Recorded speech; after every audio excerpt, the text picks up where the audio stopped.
And easing in gently to Good Wednesday evening, good evening, good easing in.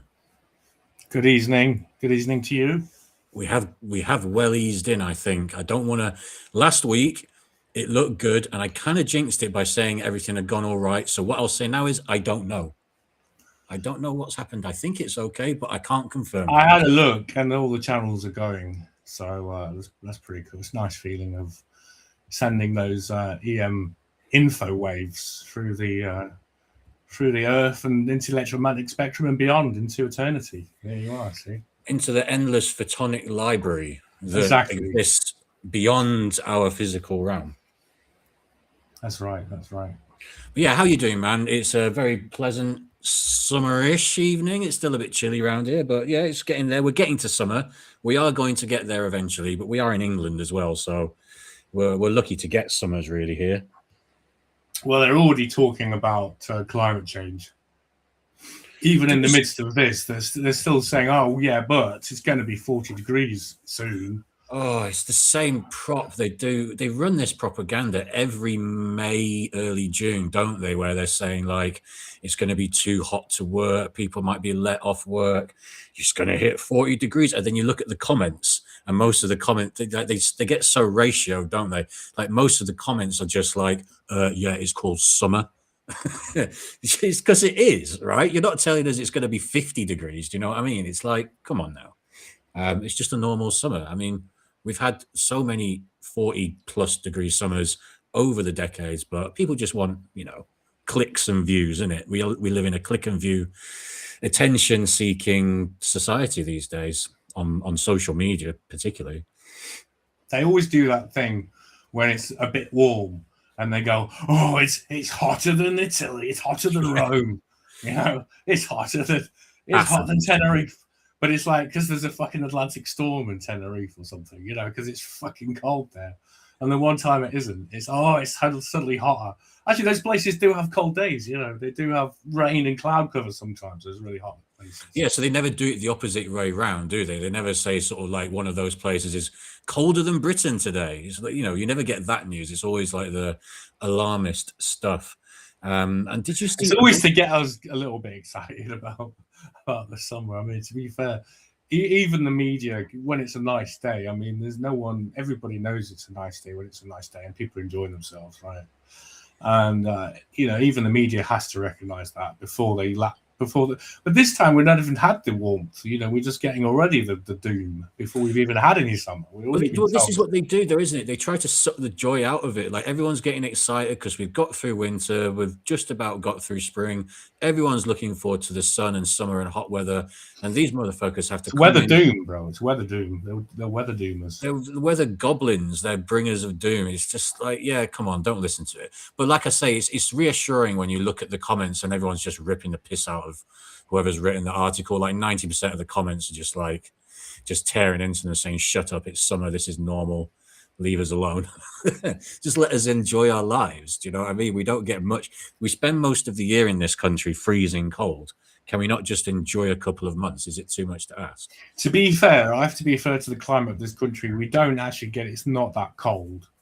Relatively, you know what I mean? It's like, it's not down south. It's been very mild this winter, I think, to be fair. And even when it is a bit cold, it's okay because you expect it to be cold, so you can handle this. It's only often for a day or two, though, isn't it? When it, I think on that note as well, I've always said for years and years that this kind of like idea that England is like a super rainy country, it's actually not really true. It doesn't rain that much. I'd love to know the statistics in that, actually. I might look them up one time, but it's not a particularly wet country as such. Do you know what I mean? On a year-to-year basis, it's totally overblown.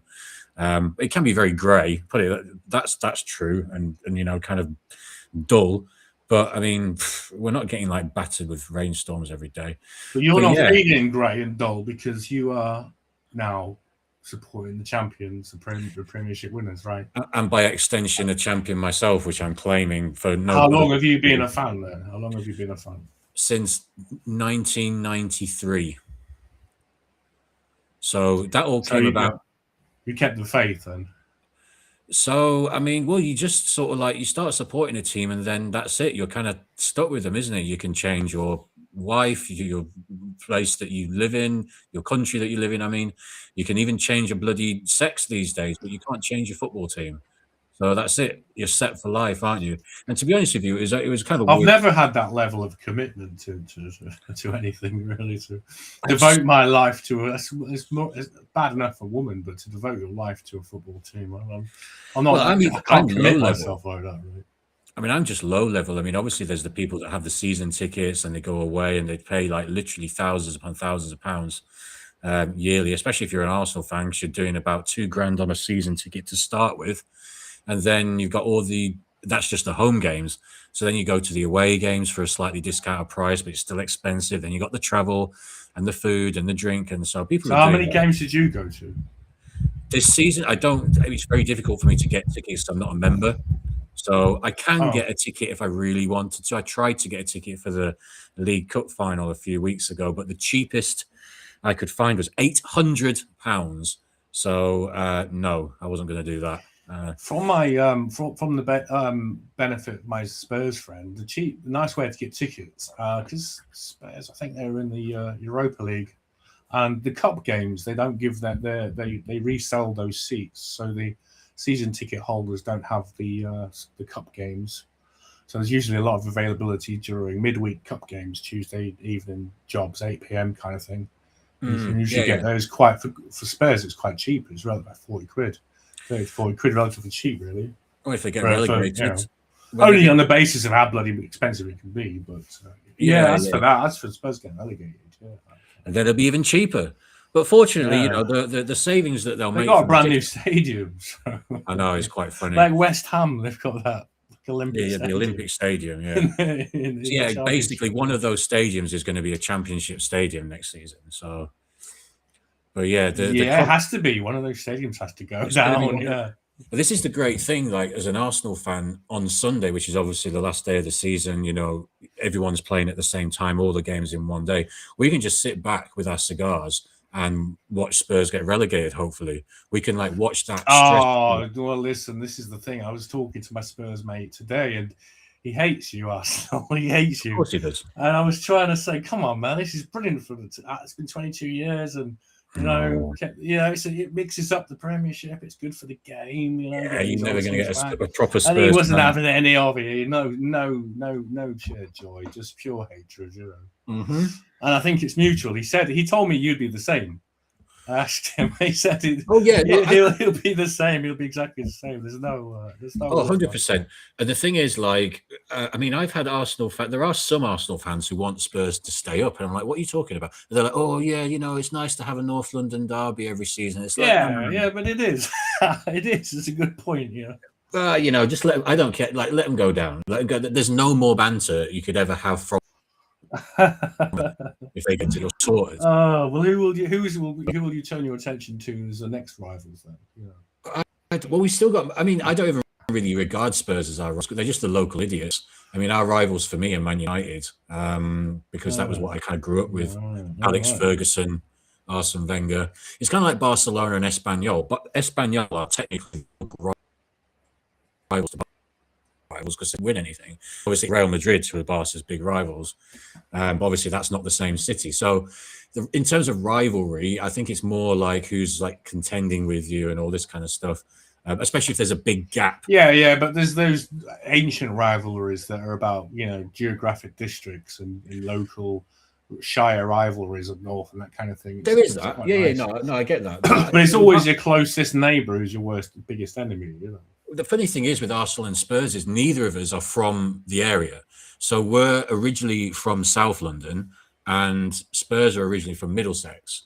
So we moved into North London. Yeah, right. Interesting. That's good. Yeah, that's good. We moved into North London our first game at Highbury was 1914 against Leicester Fosse. 2-2, I believe the score was. And so that means we moved around 1913-14 to London, North London, sorry. And then Spurs moved from Middlesex, I believe, in is it the 30s or 40s? It was a couple of decades later. So funnily enough, neither of us are from North London. Has never had an organic club, big organic club. So yeah, we're both imposters in a way. So yeah, a little bit of football. So yeah, you must be feeling pretty pleased with you. I mean, this time last week, you kind of half predicted this would happen, that you by this time next week you'd know, it's possible that you'd won the Premiership, and so you have, and so we have. Yeah, it's just the only it's not a shame, but the only slight shame is that it wasn't at a weekend and I couldn't properly celebrate it, because obviously it's the bank holiday weekend as well. So if we'd have won it at the weekend, we'd have had like a couple of days celebrate, blah blah blah. Because it was a Tuesday night, obviously you must have seen the crowds, and so people did go out. But for me and a lot of others, we had to work the next day, so we couldn't really get into it. So that's the only thing. But we've got the Champions League final coming up, and we've got the parade itself. So that'll be a party. So I've got, and plus nobody I knew was going to go down last night to Finsbury Park. But for the parade in a couple of weeks, I know about 20 people going, so that's going to be a good laugh. Yeah, that'd be good. Yeah, that'd be great. Good in the hood. That'll be through the streets of North London, through poshest to Highbury and Islington and that. Yeah, around like Upper Holloway, and it'll probably start at the Emirates Stadium and then go down like sort of. It's a bit less road there, yeah, that kind of thing. But yeah, it's crazy. You see the amount of fans who are out, and it wasn't even like a Friday night, Saturday night, or whatever. I think though this is a case of like the football stadium kind of gentrifying the area, probably. Do you know what I mean?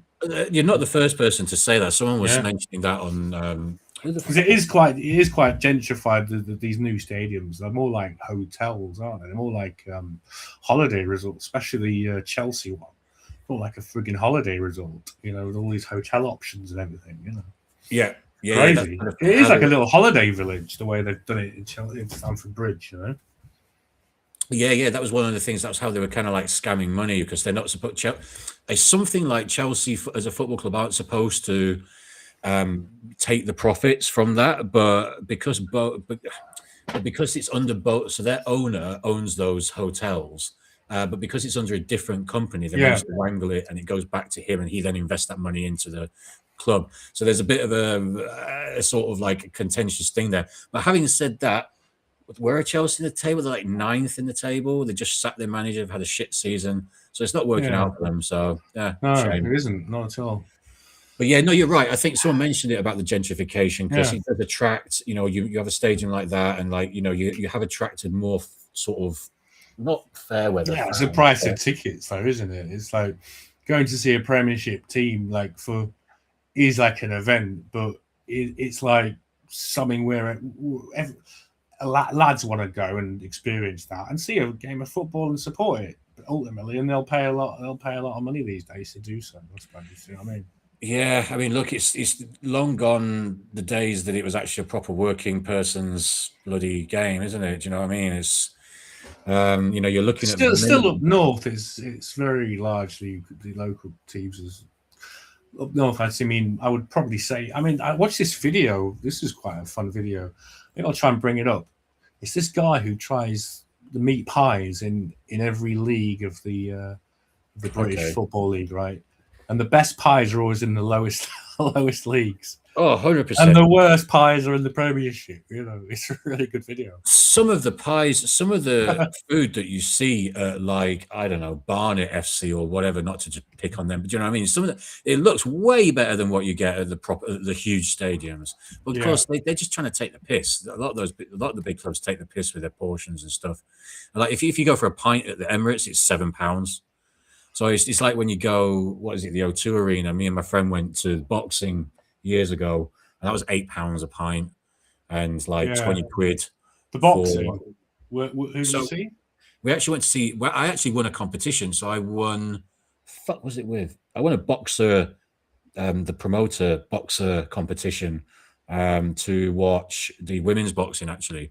So we went down to O2. Oh, you're welcome to that, mate. Honestly, it's not my thing at all, but it was all right actually. My boxing mate is well into it, kind of, but I'm not. I just don't feel women's boxing. I just don't think it's necessary, to be honest.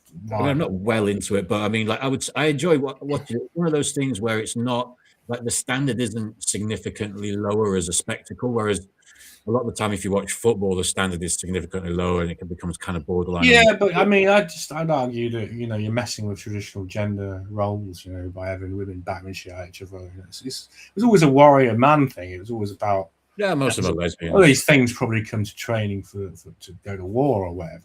These sports and physical activities. So they had these early games like the Romans and stuff to train their soldiers, I suppose. Like boxing was probably, because it all comes from the Romans ultimately. I think, even before. Or was it? Is that originally? Sorry, I don't mean to piss down on the women's boxing thing. It's just not for me. I just don't know. I just don't get it. I don't go out my way to watch it, to be honest, but we go down. It was all right. It's quite. The main event was actually a really good fight, to be honest. Real slugfest of a fight. It was proper entertaining. I used to watch a lot of women's kickboxing. But that's hated, and she does UFC now and all this. So yeah, I don't typically watch women's sports, not in a sort of like chauvinistic way or whatever, but it's not typically as high sort of quality. I don't know, like I'm running the risk of being offensive, but not the same. Your mic's fucking up or something, at least my end, but that's okay. Did you see the Fabio Wardley Daniel Dubois talking about bloodbath? Did you see that? I mentioned that to you. Yeah. Gosh, I actually didn't think it'd go that way. I thought Wardley with his youth and record. I thought because Dubois looked terrible in front of Usyk, but he beat Parker, didn't he? I think, right? Who? Sorry, he beat Joseph Parker. No, Dubois. Dubois did. Yeah. But to be honest, Wardley started all right, though, didn't he? I mean, he looked like he was going to take it to him. He did. Yeah, he was tiring Dubois out, and he was stumbling and all sorts. Yeah. He Dubois took a knee at one point, didn't he? Yeah. He took a knee. He was. Dubois was like, "Come on, take it." But don't you think with Dubois, he's that kind of. He's just never going to be that guy, is he? He's just not quite got that about him. Well, it's the killer instinct. I think he's lacking. I think he's one of these, like Frank Bruno. He's just such a. I'm not saying he's such a nice guy. I don't know him, but I'm like, there's something about him that's too gentle. You know what I mean? Like when he's in interviews, he's like, he's not. He could, if he was a rage machine, he'd smash it. But he's just not a rage machine. I don't think. I did like the Wardley fight too much because he was over by round 8, wasn't it? 11. He got his nose. It was just Wardley hanging on, sort of. Yeah, it was a bit of a. You didn't need to do that to your boxer, but then again, did it go to 12 rounds? I think it was. No, it was stopped anyway. 10th, was it something like that? It should have been stopped in the 8th because it was just. Didn't need to see that. It's like, it's just Fox. He's banging his nose. Yeah. So I don't know what to think of that. I don't know what to think of Dubois. I mean, Usyk, he's not going to be Usyk again, is he? Unless I don't think he'll ever he fight. Can generate. Oh, you're not. I think Usyk said he's going to box. Obviously, he's boxing Verhoeven this Saturday, and then I think he said he wanted to box Tyson one last time, and there was another one he wanted to do. I can't think who it was he mentioned, but he didn't mention Dubois. Did you see the Fury fight? I did. It was, just wasn't even a slugfest. It was just sloppy, so sloppy. It just reminded me of his fights when he was first coming back. Maybe. But it was kind of always going to be like that, wasn't it? It was always, never going to be that great. But it's just a workout for him, sort of thing, more than anything. Yeah, I suppose. I mean, he's back in the game, so he's not going to be what he was. There's no chance of that. So, how old is he now? He's like 38 or something. 38, probably. Yeah, probably. Because Usyk's now like 41 or something. Usyk's like my age. It's craziness. I don't know. How old is he? Usyk age 39, actually. Sorry. So he's 40 in January. Yeah. He's 39 and a half. Yeah, he's annoying, Usyk. You have to hand it to him. He is the best. His movement's unbelievable. It's his left hook, that sort of half hook, half swing round punch he does is just real fucking killer. That's the one he got Dubois with. That's the one he was peppering Tyson. Yeah, but I don't. This leaves a bad taste in my mouth, that first fight, because I think we talked about how the belt that he punched him on the belt, body blow, but then Usyk kept claiming below the belts, fouls. Yeah. So, I didn't like that. I don't know. Usyk's a bit of a. I like that Dubois caught Usyk for once. I've never seen anyone catching Usyk and hurting him. One way or another, Dubois hurt him, even if he wasn't below the belt. He was on the belt line. I think Tyson Fury was hurting him at parts in both of those fights. That's for sure, actually. Yeah, I remember that. There was because he kept there was a couple of times he just I don't know how to describe it. He would shake his head. Hang on. I can't hear you. You're not coming through to me. I don't know if I don't know if you're going out, but you're getting robotized again. But I don't know if that's what's been. Maybe if I just turn it on. Let me just 1 second.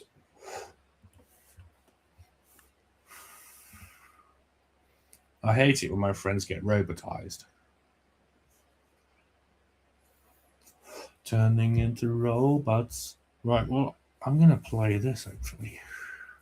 Oh, yeah, this was the best pies in the... This is like a YouTube shorts. The best pies in the football tier. Oh, the football tier is pretty good, actually. To figure out, do the pies get worse the higher up you go? Hiya, can I get 2 pies, peas and gravy, please? In at tier number 8 is a semi-professional outfit with plenty of relegation experience. With an average attendance of just 500, the select few who turn out at Shore Lane have access to an exquisite meat and potato pie. Trafford FC get 8 out of 10. But next is the 7th tier of the English game, to a fan-owned club built out of protest against the Glazers, and they had a unique spin on the matchday pie. Can I get one of the Lancashire kebabs? Meat and potato pie on a barm cake, covered in gravy with mushy peas on the top. If you feel like your club has an amazing pie, let us know in the comments. Nothing is decided, but that was very good. As we headed up the leagues, it was time for footy under the lights. Good little video. Littler's local club, Warrington Town. What does a football pie taste like in the 6th tier of English football? Sensational. The final stop in the National League took us to the poshest club in the Northwest, and pie prices took a big jump up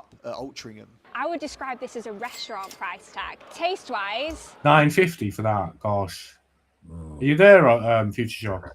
Yeah, can you hear me? Yeah, you a bit of a? Do you have a snacks? You had a snack at a football game? I never eat when I go there, to be honest. It's always too fucking expensive. But then I'm talking about going like Arsenal and places like that, which are just going to charge you ridiculous prices. So. Spurs, they say they have their own brewery that produce their own beer, right? Everything is Spurs' own brand, right? In the bar, yeah. My mate told me, yeah. Yeah, no, it's disappointing. Apparently, like the football team. So, is it? Oh, right. So yeah, listen. So we'll end that. I thought that was a nice little video. If you want to check that out, I guess I tried. Yeah. Every pie, every tier of English football. Yeah. Man, I'm losing you about. I don't know if you're getting robotized to our extraterrestrial listeners, but I can't. Your mic's not working too well. This is so annoying. I don't know why it only happens on this show. Hang on. I'm trying to turn my.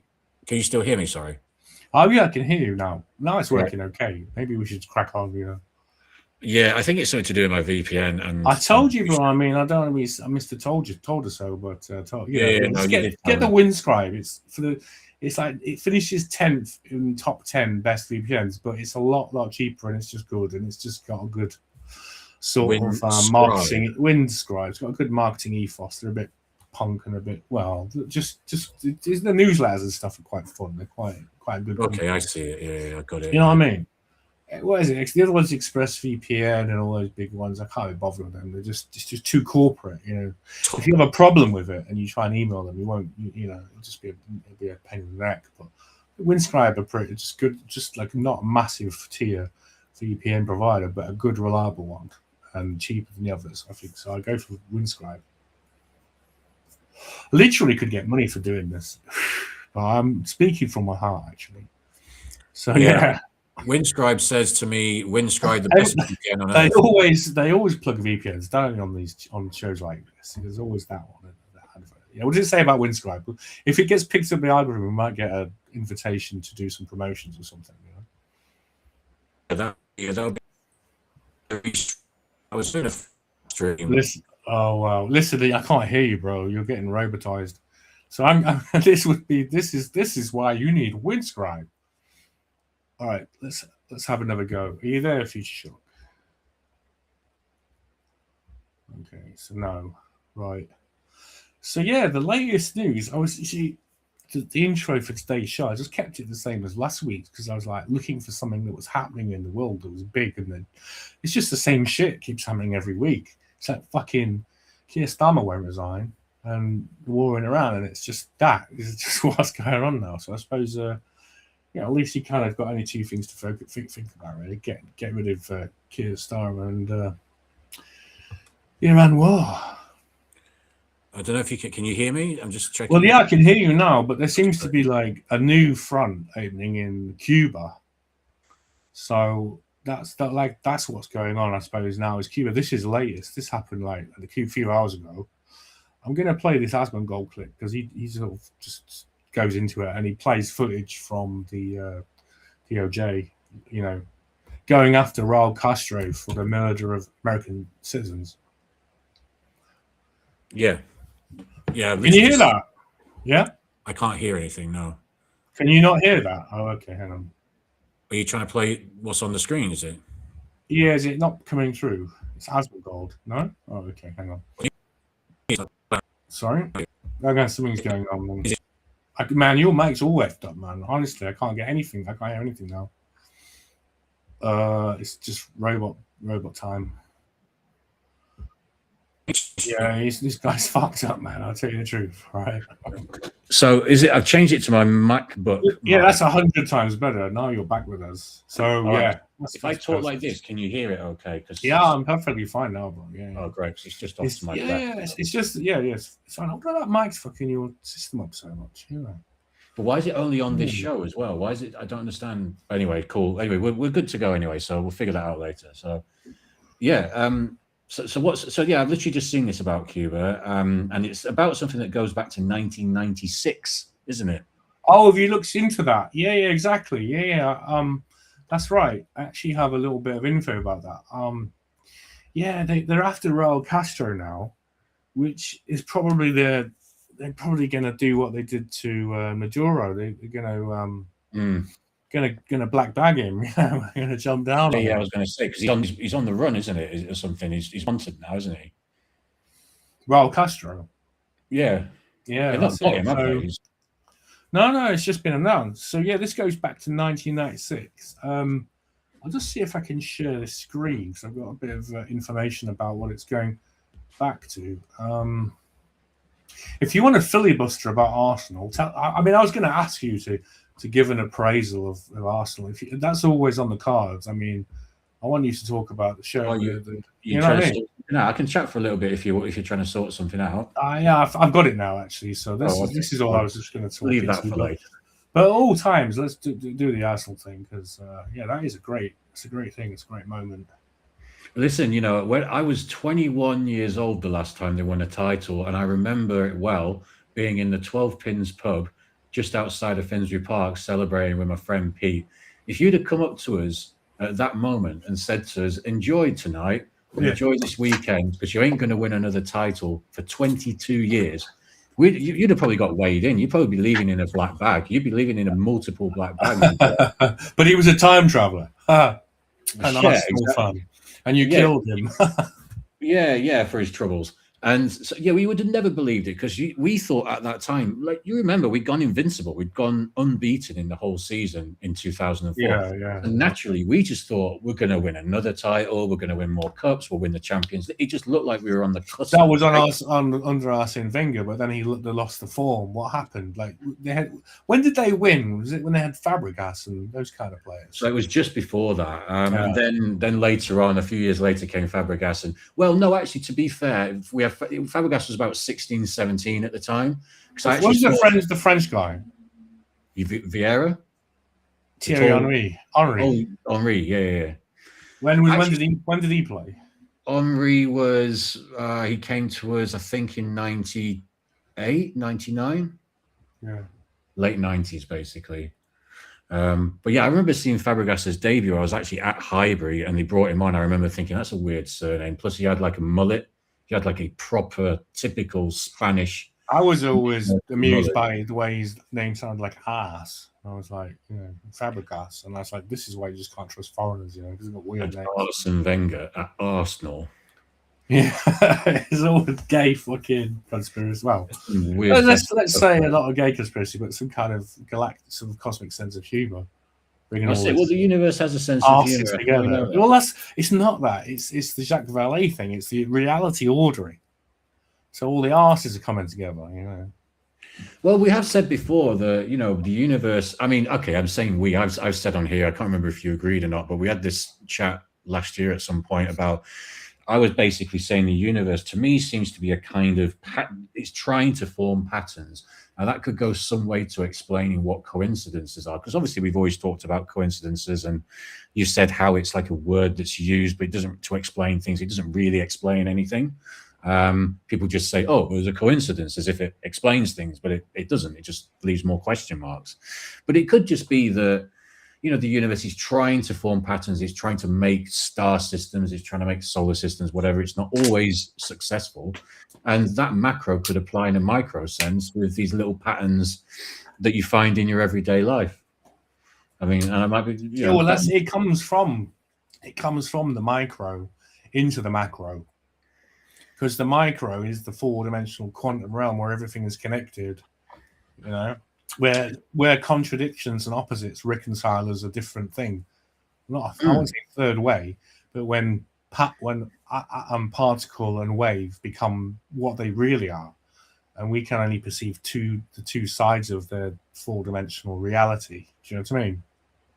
Yeah, but that's literally why, because it's a four-dimensional thing, we only perceive it as sides. So we see one side of it in 3D as a particle, and the other side is a wave. But you know, it's the composite thing that's all of those things at the same time. But in the higher dimension, it can be. You know what I mean? When all opposites reconcile or whatever. The thing with, I was just going to say, the thing with coincidence as well on that kind of note is, hang on 1 second, I'm going to cough. It's like, when a coincidence happens in the moment, it doesn't seem to make much sense. Hence, people say, "Oh, it's a coincidence," because they can't really explain it. But when you look back on it, it sort of makes a bit more sense when you reflect back on it later. It's like I said before, life is lived forwards but understood backwards. And when you like retrospectively look back on a coincidence situation, you kind of go, well, actually, maybe it's not that crazy because I have been doing this and I have met this person here. And actually, no, it does sort of make a bit of sense. It is a bit weird, but it kind of makes sense. It's backwards causality. That's what yeah, where things that happen in the future can affect things that happen in the past, or things that happen in the past have already been affected by something in the future. But because we're experiencing it sequentially in one direction, we are not aware of that connection between past and future events. And what I meant to mention to you, I meant to text you about this, but I completely forgot with everything that's been going on. I saw a really good Joe Rogan podcast. I'm not sure if you've seen, I don't think you've probably seen it. It was a lady called Julia Mossbridge, and she does a lot of experiment. Her and her team do a lot of experiments that are very, very interesting in sort of telepathy. And she talks a lot about this, about future potentially affecting present and this kind of stuff. So I definitely recommend anyone listening and yourself as well, if you get a few moments, maybe try look at one of the Joe Rogan clips. Sites. Yeah, that's pretty good. Julia Mossbridge, right? Julia Mossbridge. Mossbridge, yep. She's really fascinating to listen to. She's done a lot of experiments over decades with people who have like sort of allegedly telepathic skills, and some of the things she's reporting are kind of crazy. How they understand. So they'll have like different subjects. So they'll have like a session with subject A, and then they'll have a session with subject B afterwards. And subject A and B don't ever meet each other, but subject B will come in and start talking about what subject A started talking about. And what she reckons is there's kind of like the collective consciousness that you're able to tap into, and these people just have a better ability to tap into the kind of local area of consciousness. It's really interesting the way she explains it better than me, but I really recommend that one. It took me by surprise because I didn't think like a local thought cloud or something. Yeah. That's good. That's a very interesting thing, actually. Yeah. It's kind of, and like if she's telling the truth about her experiments, which I've no real sort of need to sort of doubt her, she seems very genuine. Then there's really a lot of interesting stuff going on there with that. Yeah, I'm all. I mean, this is what we did. You know, we did like exactly research. So you know, all for this, and this is what Rupert Sheldrake did. He's quite. Is he a Cambridge guy? Cambridge professor of. Oh gosh, biology something, anthropological biology, something, psychology something. But he did this thing about he did a very simple experiment when dogs can show that they know when their owner's coming home, even if it's unpredictable.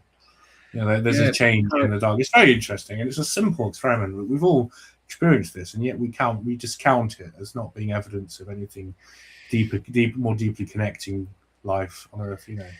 Do you think sometimes as well, and I guess we probably touched on this on our shows before, but do you think sometimes as well we're just a little bit overly, not you and me maybe, but or our listeners, a bit more sort of maybe open-minded, but do you think a lot of the general public is kind of very closed-minded, very dismissive of this kind of stuff?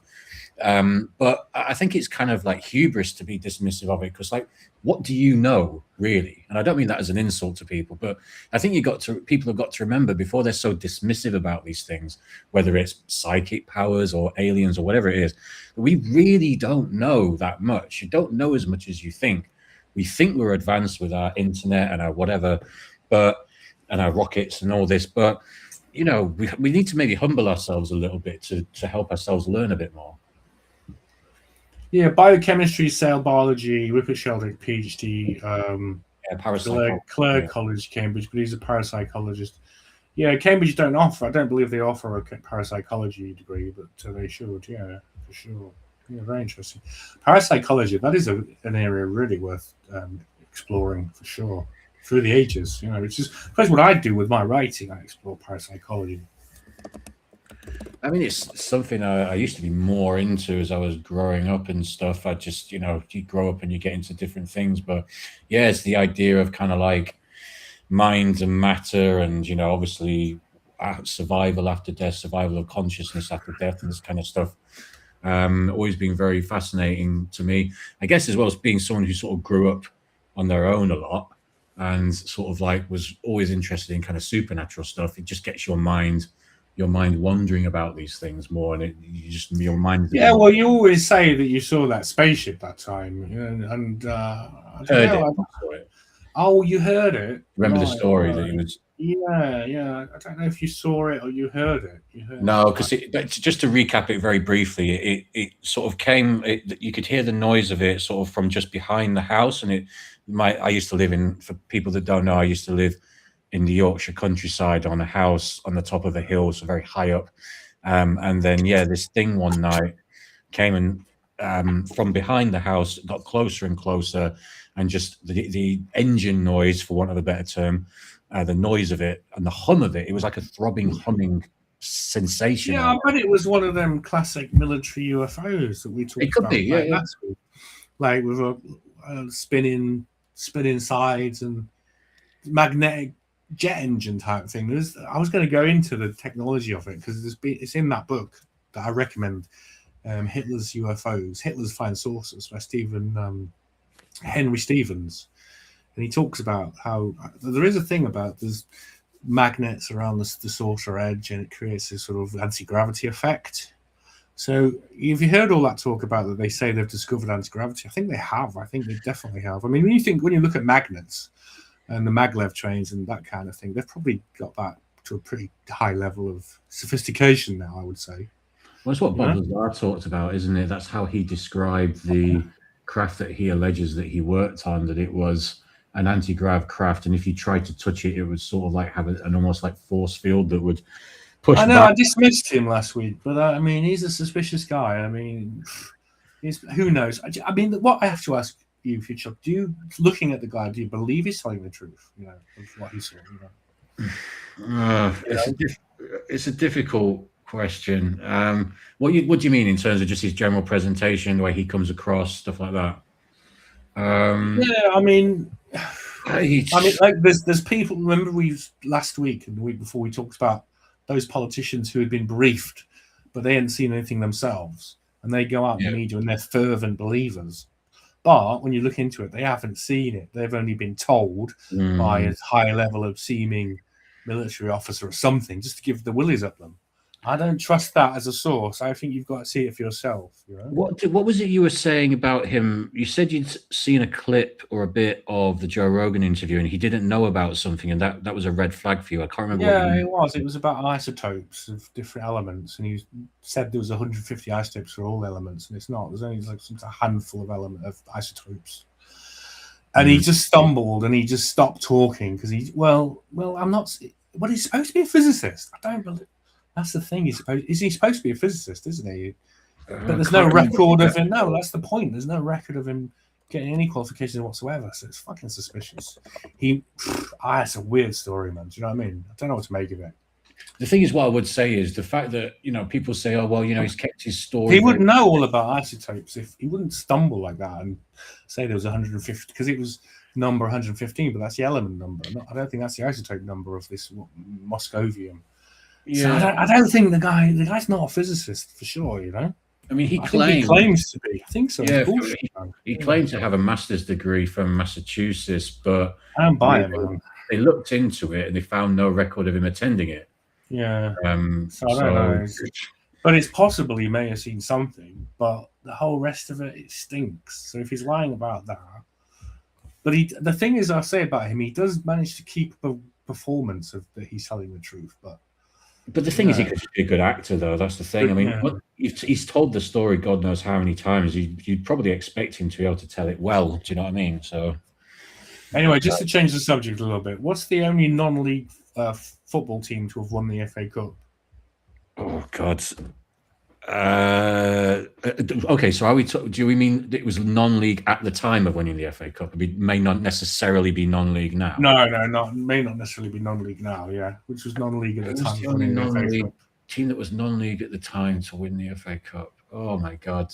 And I'm not typing. I could type this into Google. I'm not typing. I'm gonna go. Have we got any chat today? Is anyone in the audience want to have a guess? No, we got no chatters yet. I don't think this is right, but I'm gonna go for Preston. No, that's not the correct answer. Bollocks then. What is it? Go on, enlighten me, because I would just be guessing then. Your favourite, Tottenham Hotspur. Was it Tottenham? Yeah, at the time they were not in the league at the time, yeah. When was that? What year was that? 1901 season. 1901. Oh my goodness. They were playing in the Southern League outside the Football League, which started in 1888. Oh wow, okay. Interesting little factoid, yeah. Beat Sheffield United 3-1, okay. A club from outside the league has won the cup. There we go. I have learned something interesting, and it's fucking Spurs. Would you believe it? Yeah, the biggest shocker in FA Cup history. Still celebrated by the club as a miracle of 1901. That is mad. That is cool. That's a cool bit of trivia. Yeah. Thank you for that. Now I know. Lovely stuff. So yeah, listen, this is the thing now. It might be Kiva that they're going to war with. So next on the list. This is the background. Yeah, well, yeah, but they sort of did quite well in Ecuador. No, not Ecuador. Where was it? You mean Venezuela? Yeah, of course. Yeah, Venezuela. Yeah. It's quite a smooth operation. I think since then, Trump has been full of possibilities of who he can get rid of. Oh yeah, because that went so well, didn't it? When they snatched Maduro. Did you hear about the stuff where there's a report that the guards were just completely. There's reports. Have you seen that from people? Oh, the guy that came out that they would use all these exotic weapons. They were just paralyzed, and they felt their head was going to explode. What was this? Sorry, is this Venezuela? The guards of Maduro when they first got them. I heard any of that. I heard they had a mad operation where they just went in and they just swept the place completely, killed everyone. And I think it was on 4chan. Something on 4chan came up. It was a report because 4chan, to be fair, could well be authentic. I heard that it was just like really mad efficient, where they had like a proper good plan. They just went and executed it perfectly, just killed everyone, got him, and it was just really. Yeah, but it's how they killed and incapacitated them. How was it? I didn't read that. I've maybe forgotten. What I don't know. I'm trying to find it. I just vaguely remember it. The operation was called Operation Absolute Revolve. Oh yeah, here's a lot of info. So maybe I can just share this. Is that coming up? This report from Guam? Yeah. Oh, that's pretty sweet. Yeah. Also, these Sonic weapons. Yeah, you can see that. That's cool, isn't it? Yeah. Sonic or directed energy weapon claims. This is what I saw. Okay. Wildly circulated interview with the Venezuelan security guard at the Caracas military base. Radar systems failing, swarms of drones, low-flying helicopters. Then an intense sound wave. Reportedly felt their heads exploding. They bled from the nose. They vomited blood. Holy smoke! I can well believe it though. This is it. This is the high technology they have. Yeah, this is maybe a massive, terrible sonic weapon. Obviously, a sonic weapon, right? Can you believe that? Oh, 100% can believe it. It's just interesting to see that they used it in that situation. I couldn't remember seeing that, reading that. That's interesting. Yeah. Yeah. I think I saw something unfortunate. There was so many of them as well. There was it was quite intense and emotional about it. Yeah. Go on. Yeah. Because there was like shitloads of people guarding it, wasn't it? So they managed to take out loads of people. So I guess it makes sense because this is. It's about 50 people. Yeah. So I mean, I guess as a strategy, it's kind of a sort of safe way of doing it, isn't it? If you can do it with sort of a sonic sort of weapon of some kind. Yeah, I wonder if they'll do the same to Raul Castro. So basically, then Castro, I suppose, is just in hiding at the moment somewhere. Yeah, I'm having some trouble with this thing now. I'm trying to get that thing up. Trying to get that thing up. It's not that kind of show. Can't get it. Yeah, I mean, so he must be somewhere holed up underground or in some kind of bunker or cave somewhere. But this only broke about like 2 hours ago, isn't it? So I guess we're going to find out over the next sort of 24 hours what the plan is. So yeah, Raul Castro was Cuba's defense minister in 1996 when Cuban jets downed civilian planes. The US has long viewed this as a direct attack on Americans. Right. Do they not want to go a bit further back to the USS Liberty with Israel? No, 1967, June the 8th. No, it was a bit too far back. We forgot about that. No. They're happy to do the 1996. Maybe they'll do the USS Liberty next. Yeah, maybe. I mean, what do you think? A lot of Trump's fans, a lot of them, the sort of America First people, are going to view this negatively. Like famously, Nick Fuentes has gone insane and now is asking his supporters to vote Democrat. But this is going to make a lot of the right wing uncomfortable. But then, you see, if you control the countries around America, that is America First. You are protecting America's long-term interests. So I think there's a case to be made for that, right? No, I understand where you're coming from. I don't know enough about the story, I suppose. My question would be, I guess, from ignorance, like what threat is Cuba? What like realistic threat is Cuba that justifies X amount of money being spent on that versus that same amount of money being invested somehow within America to the benefit of America? Well, it is the dismantling of the old sort of Russia axis, isn't it? It's systematically being broken down. So Venezuela being sort of supplying Russia, trading with America, being subsidized by Russia, and Cuba, of course, which there was the Cuban Missile Crisis. There was a potential World War III when the Russians wanted to station nuclear missiles on the island. So those days are gone, and it seems Putin is willing to let America reclaim its hemisphere, right? That's what I get from this. I think, but then again, Putin is more than busy in Ukraine, isn't he? So you've got to wonder. Yeah, he's got a fair bit on his plate at the moment, and also, like, is it Putin? Is it his double? What's going on with that? What's going on with Putin? I didn't see that, man. I don't know about that. You have to fill me in. Well, there's all these claims about. I know they said the same about Netanyahu, haven't they? Or Milowski, to use his proper name, but. Yeah, there's just ongoing kind of rumors about Putin's health, and has he? I think there was some. Didn't he get like? There was some investigations for cancer for Putin. I can't remember. I don't listen. That's been going on for like the past 10 years. This is what I'm saying. So because he still looks pretty healthy though, doesn't he? So like, it's just simple propaganda, I think. To be honest. For years, the rumors have been that he's like dying of cancer and stuff, but he's still around. But then also that feeds. This is the thing. So the sort of theories are that it's actually a double. Like we had the theories with Biden having a double and walking like a robot, which he kind of there was points where Biden really did walk like an what's Elon Musk's robot called? Optimus? Is it? I don't know. Anyway, is it? I think he's called Optimus. Yeah, the robot he's going to try to mass produce. Because Biden did at points towards the end of his term really walk like a robot. So it's like, and then there was like debates about his height as well. Like he looked a bit taller. So I don't know. They're applying the same logic. No, I don't think so, bro. I mean, why would you build he's already a robot. He's already demon possessed, sort of living husk of a machine of a man, you know. More demon machine than man, you know. It is crazy. I remember when he was in power, Biden, and fucking hell, this guy's like 80. Why have we got? I'm not saying that you have to have a 40-year-old as president, but why? It's just incapacitated seeing an old man because he'll just sign what he's told to sign, you know.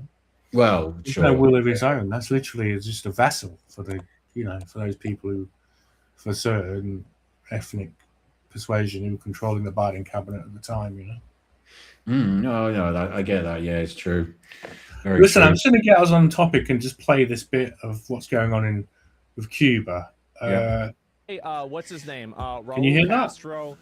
Let me look this up and see what the details. You're getting that, Future Shot? Yeah, good. On this is, and where is it here? I don't think you need the special accent letter here, but let's take a look at it. So he is formally indicted.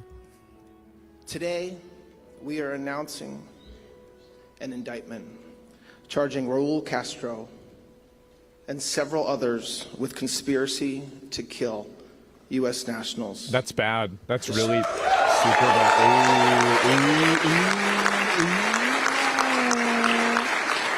A lot of cheering. I mean, you know, it's a definite swing at the left wing, isn't it? Really, I mean, breaking apart communist networks can't be a bad thing. What do you think, Future Shot?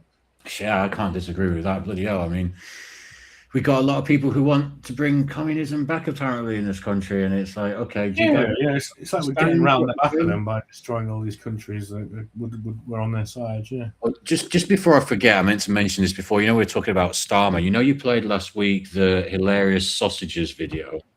Yeah, I don't know if you saw. I need to get the clip. He was in Parliament because he's an Arsenal fan, isn't he, Starmer? And he was in Parliament. So he was in Parliament today, and obviously Pep Guardiola, who's the Man City manager, yeah, he pronounced his name Pet Guardiola. It was fucking ridiculous. It's like, what are you doing? This guy. They should do an Arsenal. So I did type into Grok for some ideas about doing a show intro. One of them was that an Arsenal cannon celebrates by blowing up Keir Starmer with the Arsenal Gooners cannon, right? Because it was the Woolwich Arsenal. That's the symbol, isn't it? Yeah, I wish I'd done that because that's quite a good idea. But then blowing up Keir Starmer might fall foul of the algorithm. Not that I'm already. He actually had to be moved because he used to go and watch Arsenal, and he used to sort of sit kind of with the fans, but everyone started chanting Starmer as a wanker.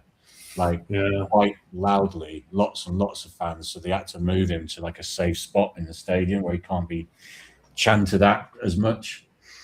So, he's disgraceful. It's a foul thing. I'm just going to take a break. I'm just going to play this for a bit. Yeah, I've already seen this, but I'll just play this for a few minutes. I'll be right back. Yeah. Okay. How long is it? Sorry? Just a couple of minutes. I just need to take a break. Yeah. Is what they did to Maduro? Yeah. Call the shot. Wow.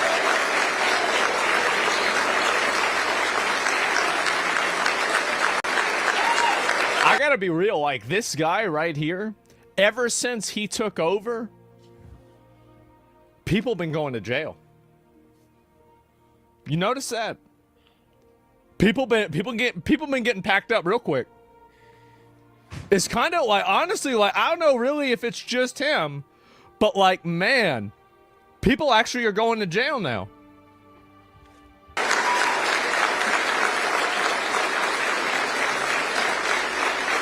Let's get rid of him.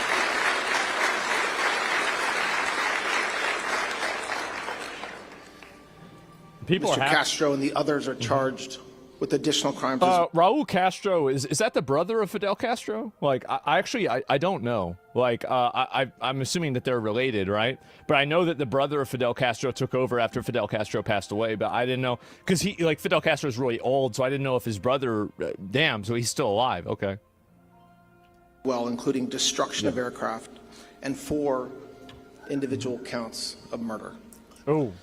The indictment was returned by a grand jury sitting in this district in Miami on Miami. April 23rd.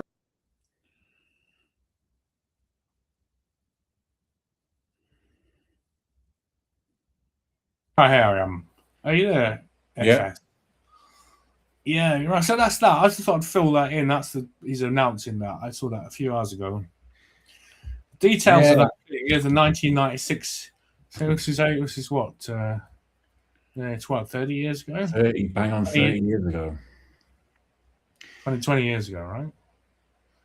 No, hang on, 30 years ago. 30 years ago, yes. Unfortunately, it's 30 years ago. So I suppose I thought that they're going back to something to pin on this guy. And he apparently, I'll just try and share this. Let's see. Does that come up? Is that kind of like an exaggerated version of when people go on like your Twitter feed from 2010 to try and get you with something that you said that might be a bit like, offensive these days. So they troll your Twitter account. I always hated this, so I never used it back in the day. I got an invitation from. I used to have a real issue with it back in like 2016, 17. You see the point of only communicating with 14 words, wasn't it? Something. But the thing is, it's kind of how you use it. I mean, back then I was using it in the wrong way. I was getting too involved in political chats, and it's always going to be fucking frustrating, isn't it? So nowadays I just use it for. I've kind of like sort of put myself in this AI community with loads of people who are really amazing, like creators and stuff. So I try to use it to network for the AI. Did you ever get banned from Twitter then? Sorry? Did you get banned? Oh, no, I banned myself because I was I found myself being so worked up by it. It was just like... Well, it must have been a nightmare because it was a really left-wing place back then, wasn't it? Oh, yeah, and the fact that it was super left-wing back then, yeah. I'm so glad I didn't get involved. I was always suspicious. I always thought, I can't be bothered with that. I like long-form content, Just sharing links and just saying, hey, this is cool, enjoy. Bye, ciao. It's like, I just couldn't be bothered with it because I was used to forums where you sometimes write paragraphs of information. So the whole idea of a very watered down, stupid, simple way to communicate with people is just really trivial to me, like sort of just bullshit. Now, of course, X is amazing. It's protecting free speech. So we've wrested control of that, of the arsenal, of that part of the arsenal. I'm not talking about. They've tried to sort of wrestle back with Beast. What's it called? Beast Sky Social. But it's basically just a bunch of bloody like pederasts and weirdos. Yeah, and it's really hateful. They're all just really angry, and the people have reported how hateful it is, the left-wing environment. Actually, I have something to say about that. If I was gonna just gonna look at this, and then I'll talk about the left-wing mind and why they're like the way they are. Because I've got like a little philosophy. Well, it's not really mine; it's Carl Jung. But yeah, let's just go to the background. 1996 shoot down of brothers to the rescue aircraft. So this is what they're trying to get Raul Castro on. And this might be the start of a new, Well, the thing is, since the embargo, since the loss of Venezuela, they were supplied all the oil to Cuba. So now Cuba is just basically just slowly dying. So I don't know. I think the best thing is the Americans just take it over. You know what I mean? Probably will do the whole thing a favor, get rid of these commies. I think that's probably the best solution, to be honest. I mean, look, that's a desirable outcome. Absolutely. So yeah, they shot down these two light aircraft who had these activists on, these American Cuban activists who were probably maybe they're CIA agents or such, but they were just shot down by MiG aircraft from the Cuban military, Okay. So yeah. So this has happened today because I've just been thinking, what the fuck's happening? Nothing's happening, and suddenly something is happening. Something is happening on top of other things that are happening. So yeah, it's quite a small aircraft. Then that's a Cessna, which is quite a small aircraft, isn't it? I've actually flown a Cessna, believe it or not. Oh right, okay. How long for? Completely uninteresting information. Sorry, but yeah, no, it's not. How long do you fly for? I flew it for about half an hour. I wasn't allowed to land it, but I was allowed to like sort of fly with your hands on the steering wheel, and did you? Yeah. Well, I was given control of it. Did you throttle it? Give it some throttle. they were doing that. I was just sort of turning it around and just flying it around across. Well, I mean, listen, I'm not. That's amazing. That's pretty cool. It was a lot of But, fun. give it the juice. That's when you know you're flying. The thing about it is, like, you've got to be really careful when you turn the wheel, because it's not like a car where you can kind of like turn the wheel significantly. Any little movement like jerks the plane to the left. So if you just try and turn it like you turn the steering wheel of the car, you really yank the plane across quite violently. So you've got to do these tiny, tiny little adjustments when you fly. Otherwise, it's going to be a bumpy ride. So anyway, this is Nick Shirley. Have you heard of him? Rings a bell. Yeah, he's the guy who exposed the Somalian luring centers. Oh yeah, of course he is. Yeah, of course he is. Yeah. Well, he was at the Unite the Kingdom march on Saturday. I saw him. He got in. Yeah, fantastic. He got in. Yeah, because he's done that. He didn't do nothing. This guy. So a lot of them they didn't let in though.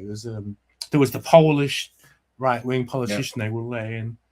There was all Tommy's Jewish friends couldn't get in. Avi and all. I don't really keep track of who's Jews, who's Jew, and who's Jews who. Who's Jews? Who's Jews, but all Tommy's Jewish friends couldn't get in. So, but yeah, but Nick Shirley was there. It's fucking brilliant, absolutely brilliant to see Nick Shirley.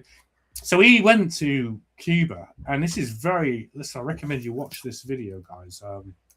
I exposed and escaped communist Cuba. It's very thrilling. It's 30 minutes. We're not going to watch the whole thing. We'll just watch a few minutes of this.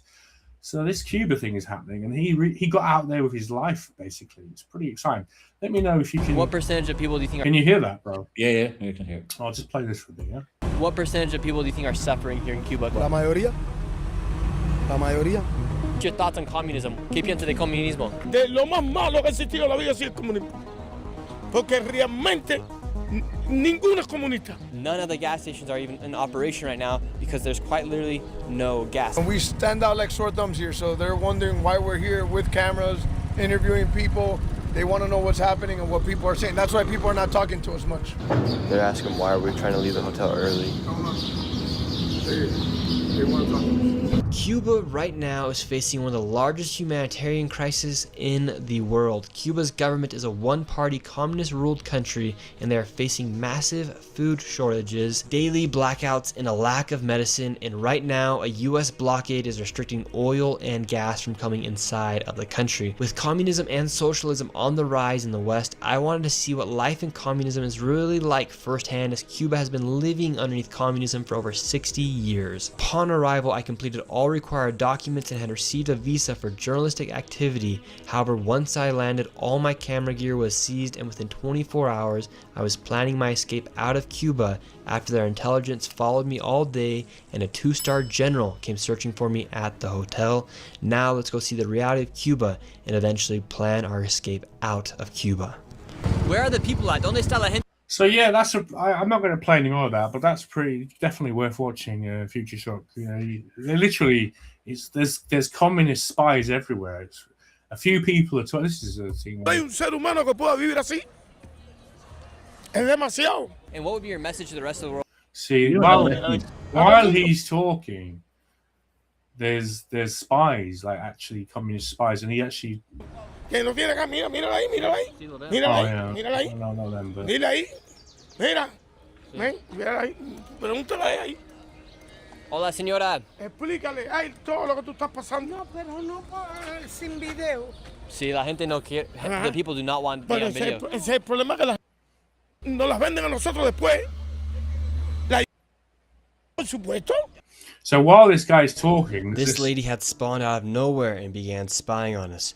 For instance, look at it. She comes into frame right here, and then she hides behind the lamppost, and then all of a sudden she starts filming us, and then when she goes to the other side of the lamppost, she then begins to act like she's on a phone call.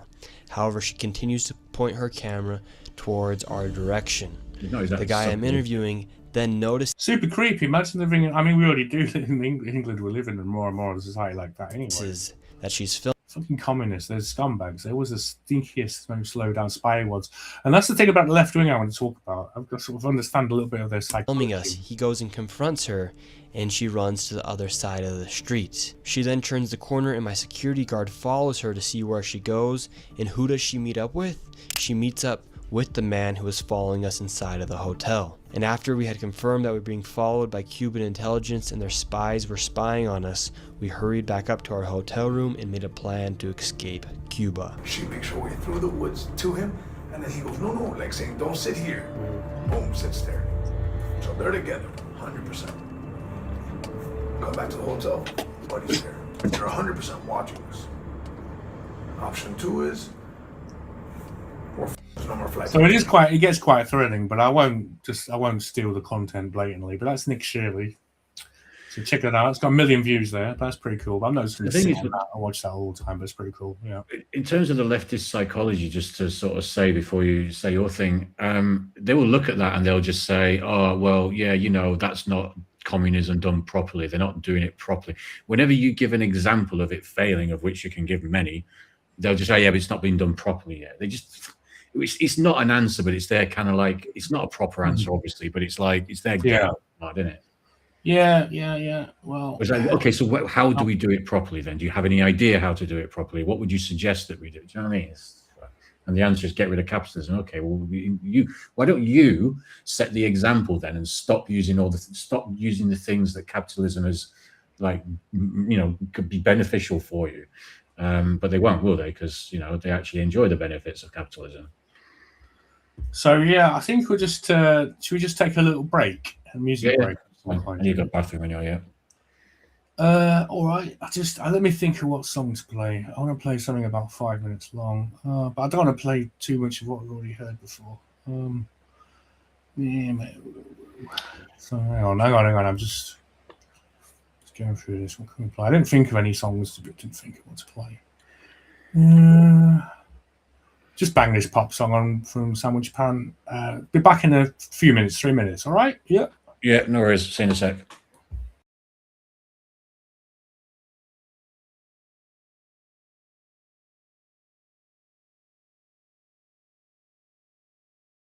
Not playing. Let's try again.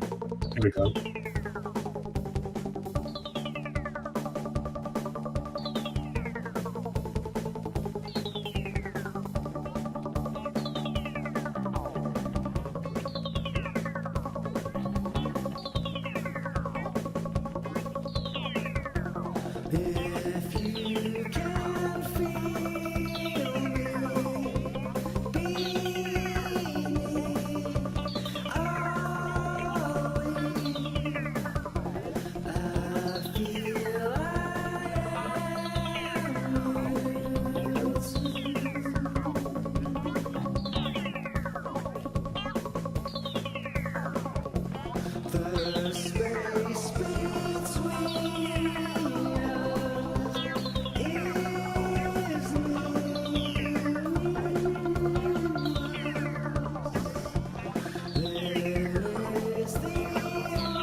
And we're back. Smooth as melted chocolate, smooth as silk. Where's Future Shock? Alright, just checking for Future Shock. See if he's around. Okay, he's around, but he's not talking to me, right? Hey, I'm just going to go into this thing explaining how left-wingers are the way they are. So take a look at the screen. Well, Jung's shadow projection and how it explains left-wing anger and violence. So imagine your mind as a shadow. All the dark, shameful things, unacceptable parts of yourself you don't want to face. So in a lot of these instances of these people, particularly in America, the two Antifa who I believe were shot dead, they were found to have litany of crimes against females and other, even children. And it's like these Antifa left. Let me just check Mike's going. Yeah, we're good. Okay, fantastic. Just check for Future Shock again. So what's he up to? Oh, whatever. He's gone. He's gone. He's gone. He's long gone.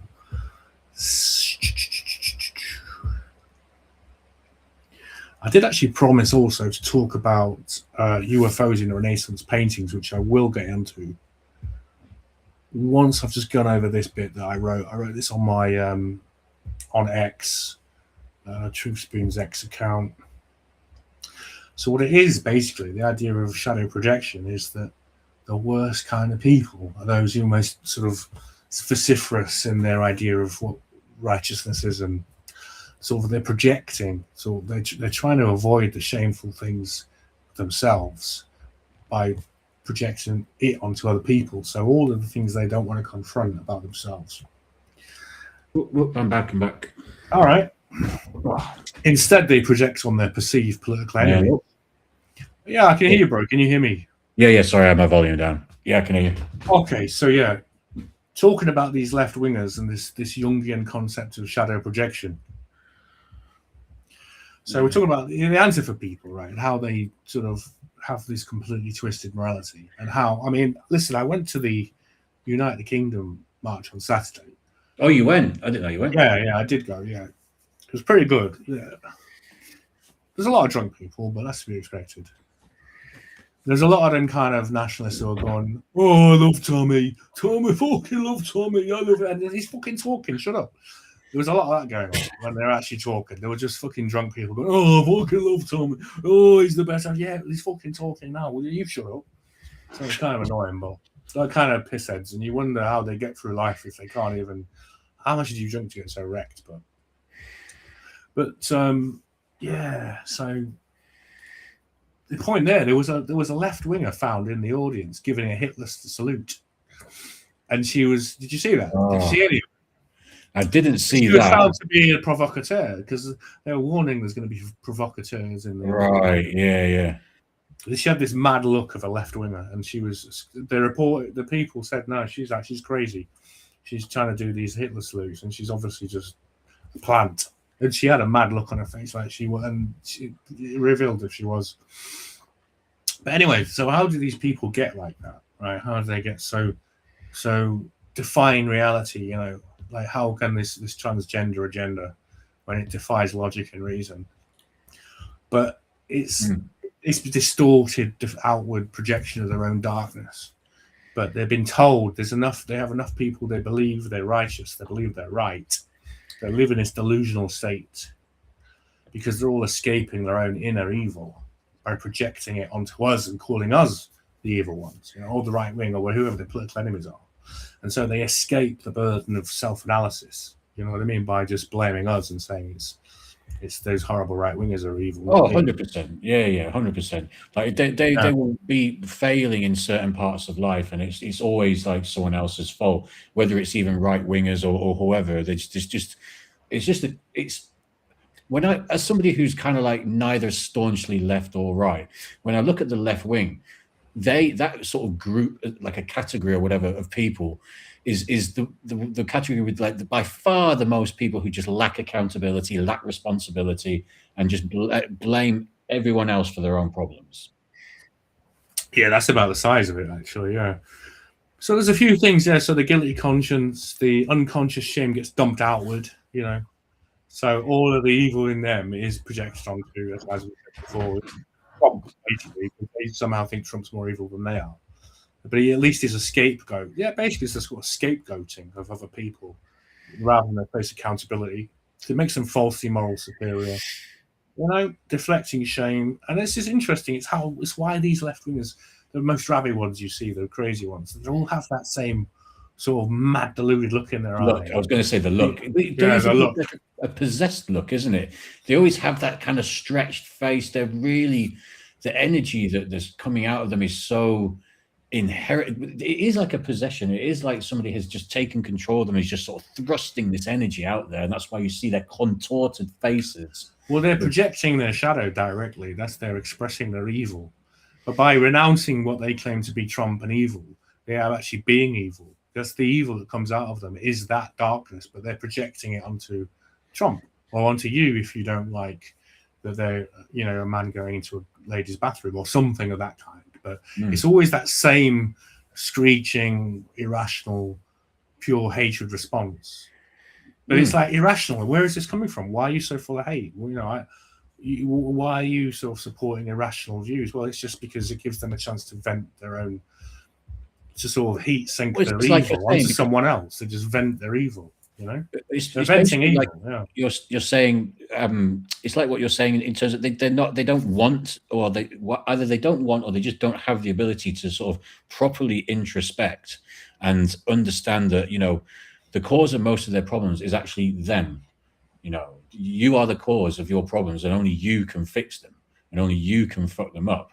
But unfortunately, over the decades we've sort of wandered away from the idea of accountability and responsibility, and say it's just blame. I mean, woke in of itself basically means being the most overtly racist, sexist, and heterophobic you can possibly be, while screaming at everyone else that they're actually the bigots and that they owe you something that you never actually earned. And it's kind of like this feeling that they're owed something that they never did anything to get. And if you don't give it to them, then you're a racist, a bigot, whatever, just insert whatever word they want to choose today, Yeah, so, okay, so let me know if you can see that. Can you see that? Yeah, I can see it. Oh, it's the UFO pic, is it? Okay, so there's the famous close-up of people looking at it, shepherd, the shepherd and his dog, looking at this, what some have claimed is a UFO. I mean, it's not conclusive. Let's put it that way.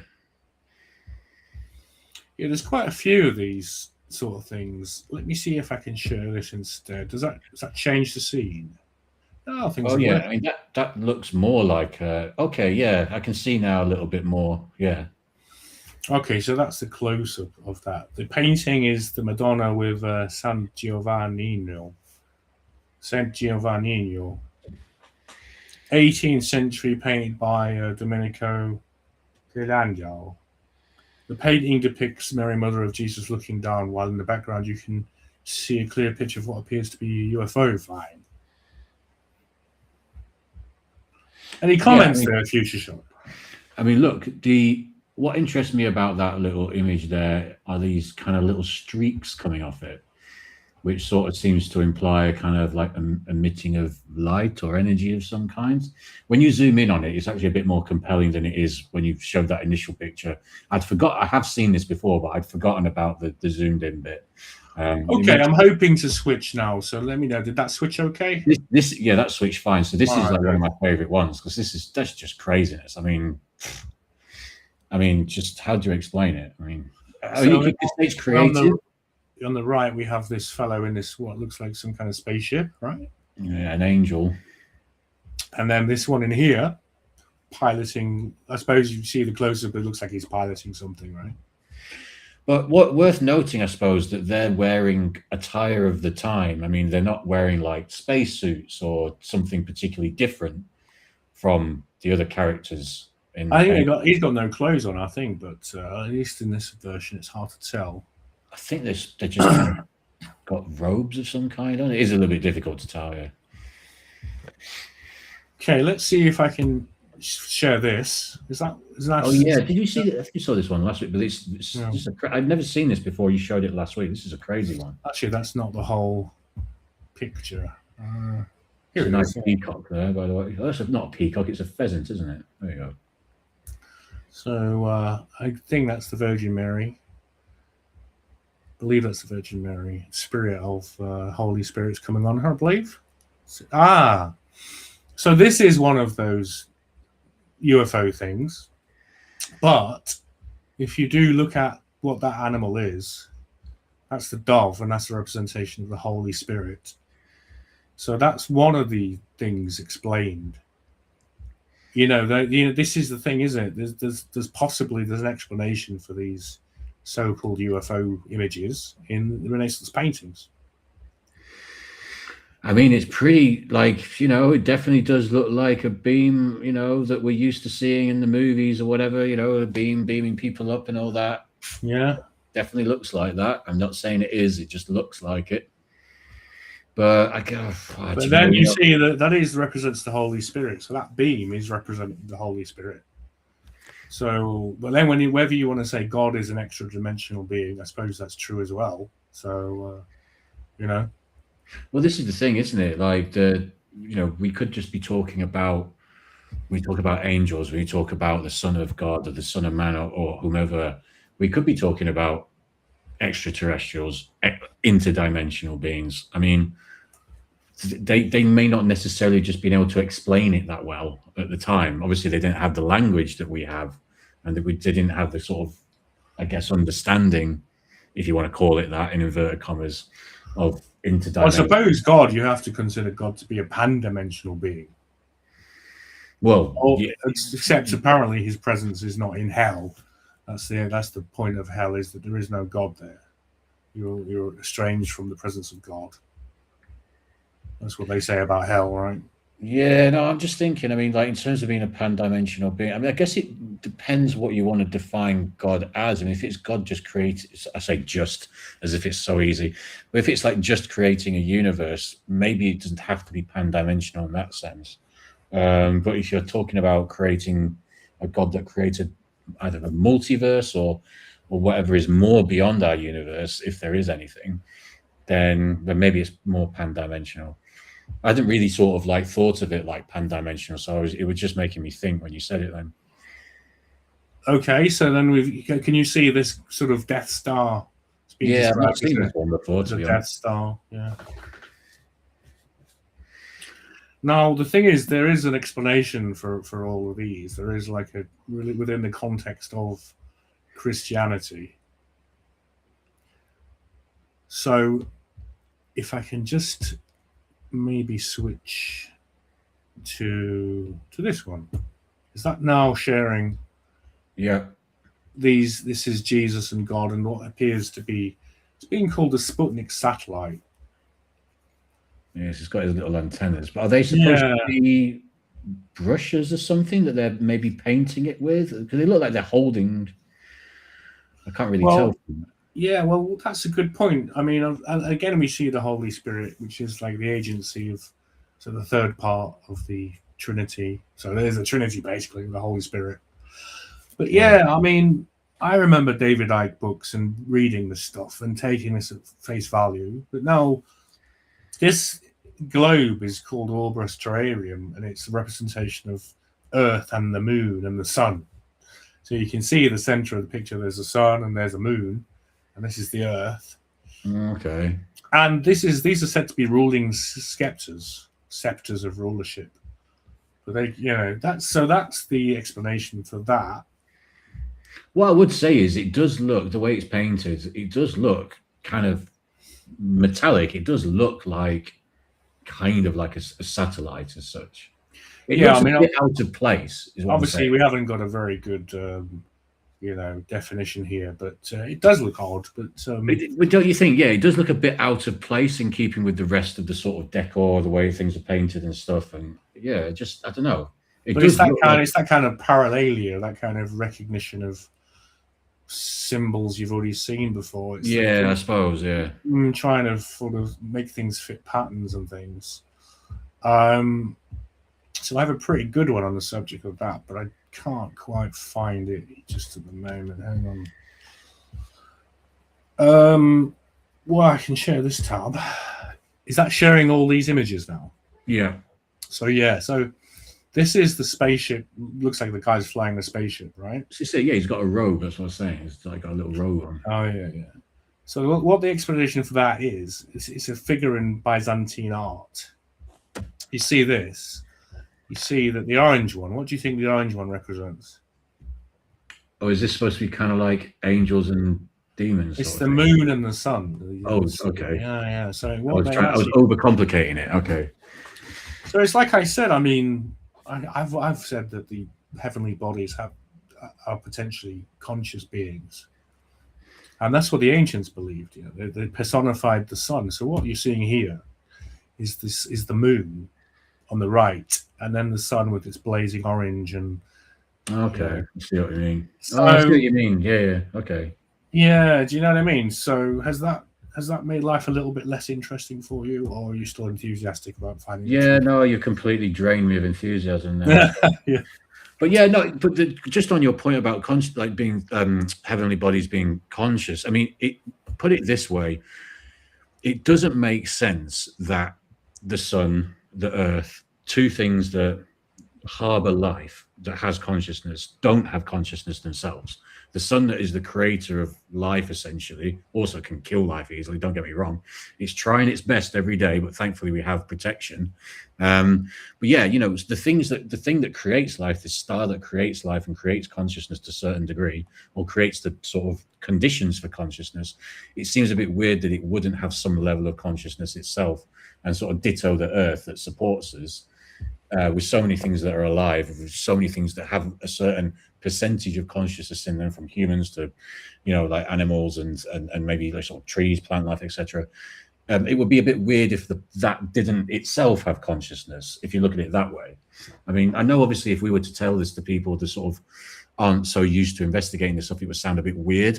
How can the sun be conscious? How can the earth be conscious? But it's maybe not the same kind of consciousness that we're experiencing. You know, it goes back to my point earlier, just to sort of finish with that, that we don't necessarily understand what these things are yet.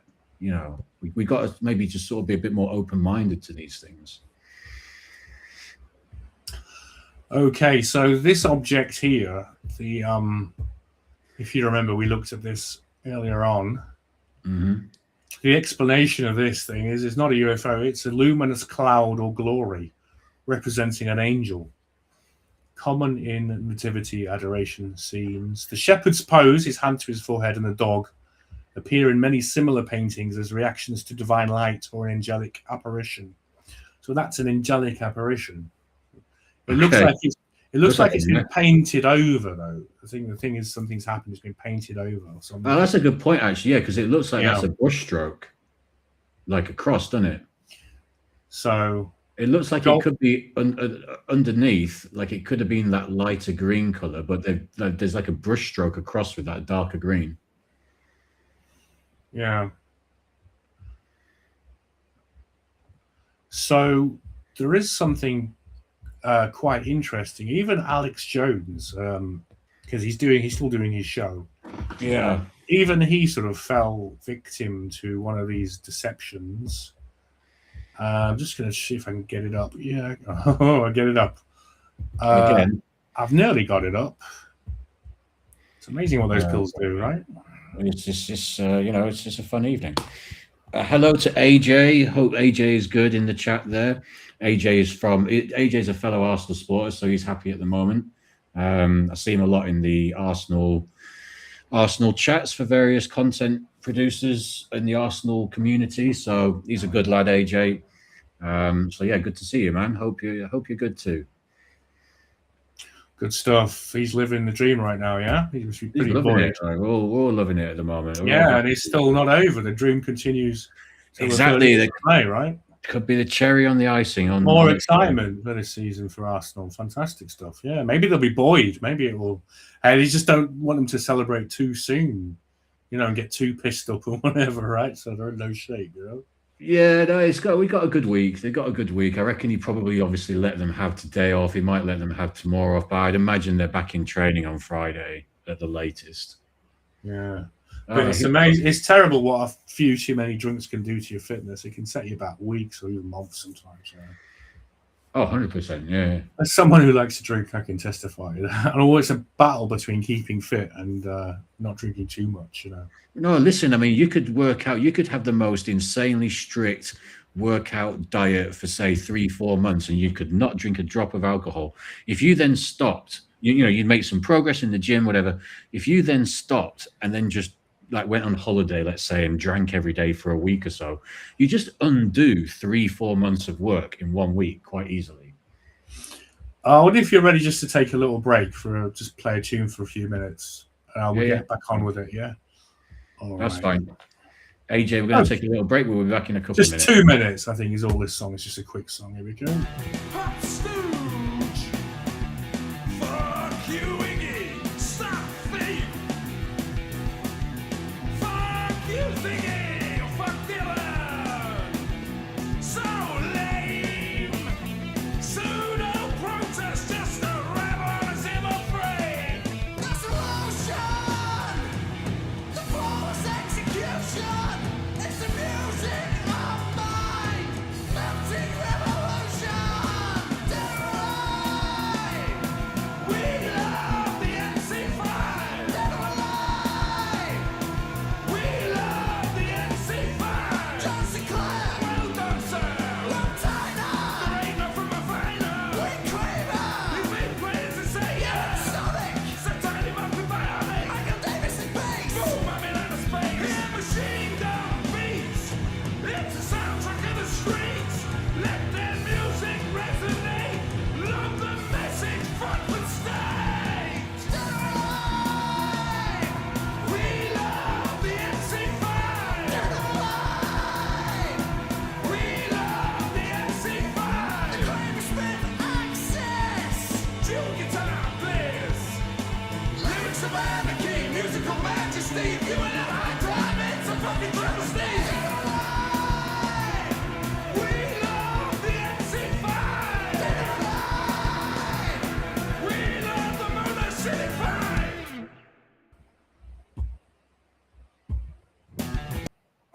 Fuck. That was Sandwich Pan, Dead or Alive. We love the MC5. I'm just annoyed that I didn't manage to do it so smoothly that it didn't play again like it always does. So yeah, I don't know if Future Shock's around. Yeah. Here we are. Yeah, I don't know if you've ever seen this thing coming up back in the day. The Abydos helicopter and the speeder and all that stuff. Yeah, the alleged spaceships. Yeah, they do look a bit frigging weird. I mean, what's the official explanation for these again? I've forgotten, to be honest. Well, I can break the spell and tell you that despite even what Alex Jones thinks, they're not spaceships, because he was going about it the other week on his show, and I thought, well, Jones, you should know better than that. So what this is, the official explanation, is that it's the superposition of Seti and Ramesses II's cartouches. And I can explain how that works. Because see, this one on the top right, that's a mixture of two signs. It's a hand, which it looks like apparently it's like a speed from Star Wars, and it's some other superimposed thing. So if we have a look, if we can just have a look here, can you see this? Yeah, it's a cartouche of Seti the First and Ramesses II, and they're superimposed on each other to create, this. Oh, I see. Yeah, you know what I mean, Yeah, I mean, to be honest with you, this one I was never mad convinced by, because it's just one of those. Again, it's sort of going back to what you said about the pattern. So that's a hand. That's an arm. You see that part of it. Part of the helicopter is actually like an arm. Arm of Ramesses, and that's the bird. See, and that's the arm again there. Do you see what I mean? Which bit's the arm? Well, the bottom of the helicopter, and then Seti's is the rotor. See what I mean? Oh, can you see that? You can kind of see it. Yeah. All right. Let me just zoom. Right. Is that zoomed up all right there? No, it ain't worked. Okay, let's hang on. Share this tab. You got it now? Yes. Yeah. Yeah, so that's the part of SETI's sort of cartouche, his sort of signature, his identity as a pharaoh. And superimposing that because it was his son.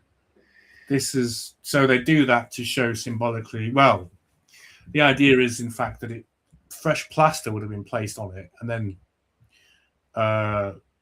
Ramesses would have put his cartouche over his father Seti, because the plaster of over the years, the plaster of covering the original of Seti the first would have worn off. Yeah, I was going to say this blatantly. What it is this things where it's the plaster wearing off. Yeah. Yeah. So it's funny that something like that's called Alex Jones out. He still believes that's a spaceship, but I just think these things need exploding. No, not the spaceship's exploding, but just this kind of stuff that's not useful to the research. It's just going to confuse people, you know. Well, the thing is, the situation. I remember thinking when I first saw these images, I remember thinking it's a little bit too convenient. Yeah. You're trying to make it a helicopter. You're trying to make it look like a modern day aircraft of some kind. And because even if they were going to depict, even if they did have some advanced technology back then that was a kind of aircraft, it's doubtful that it would look so similar to what we have, like a helicopter nowadays or some sort of plane nowadays.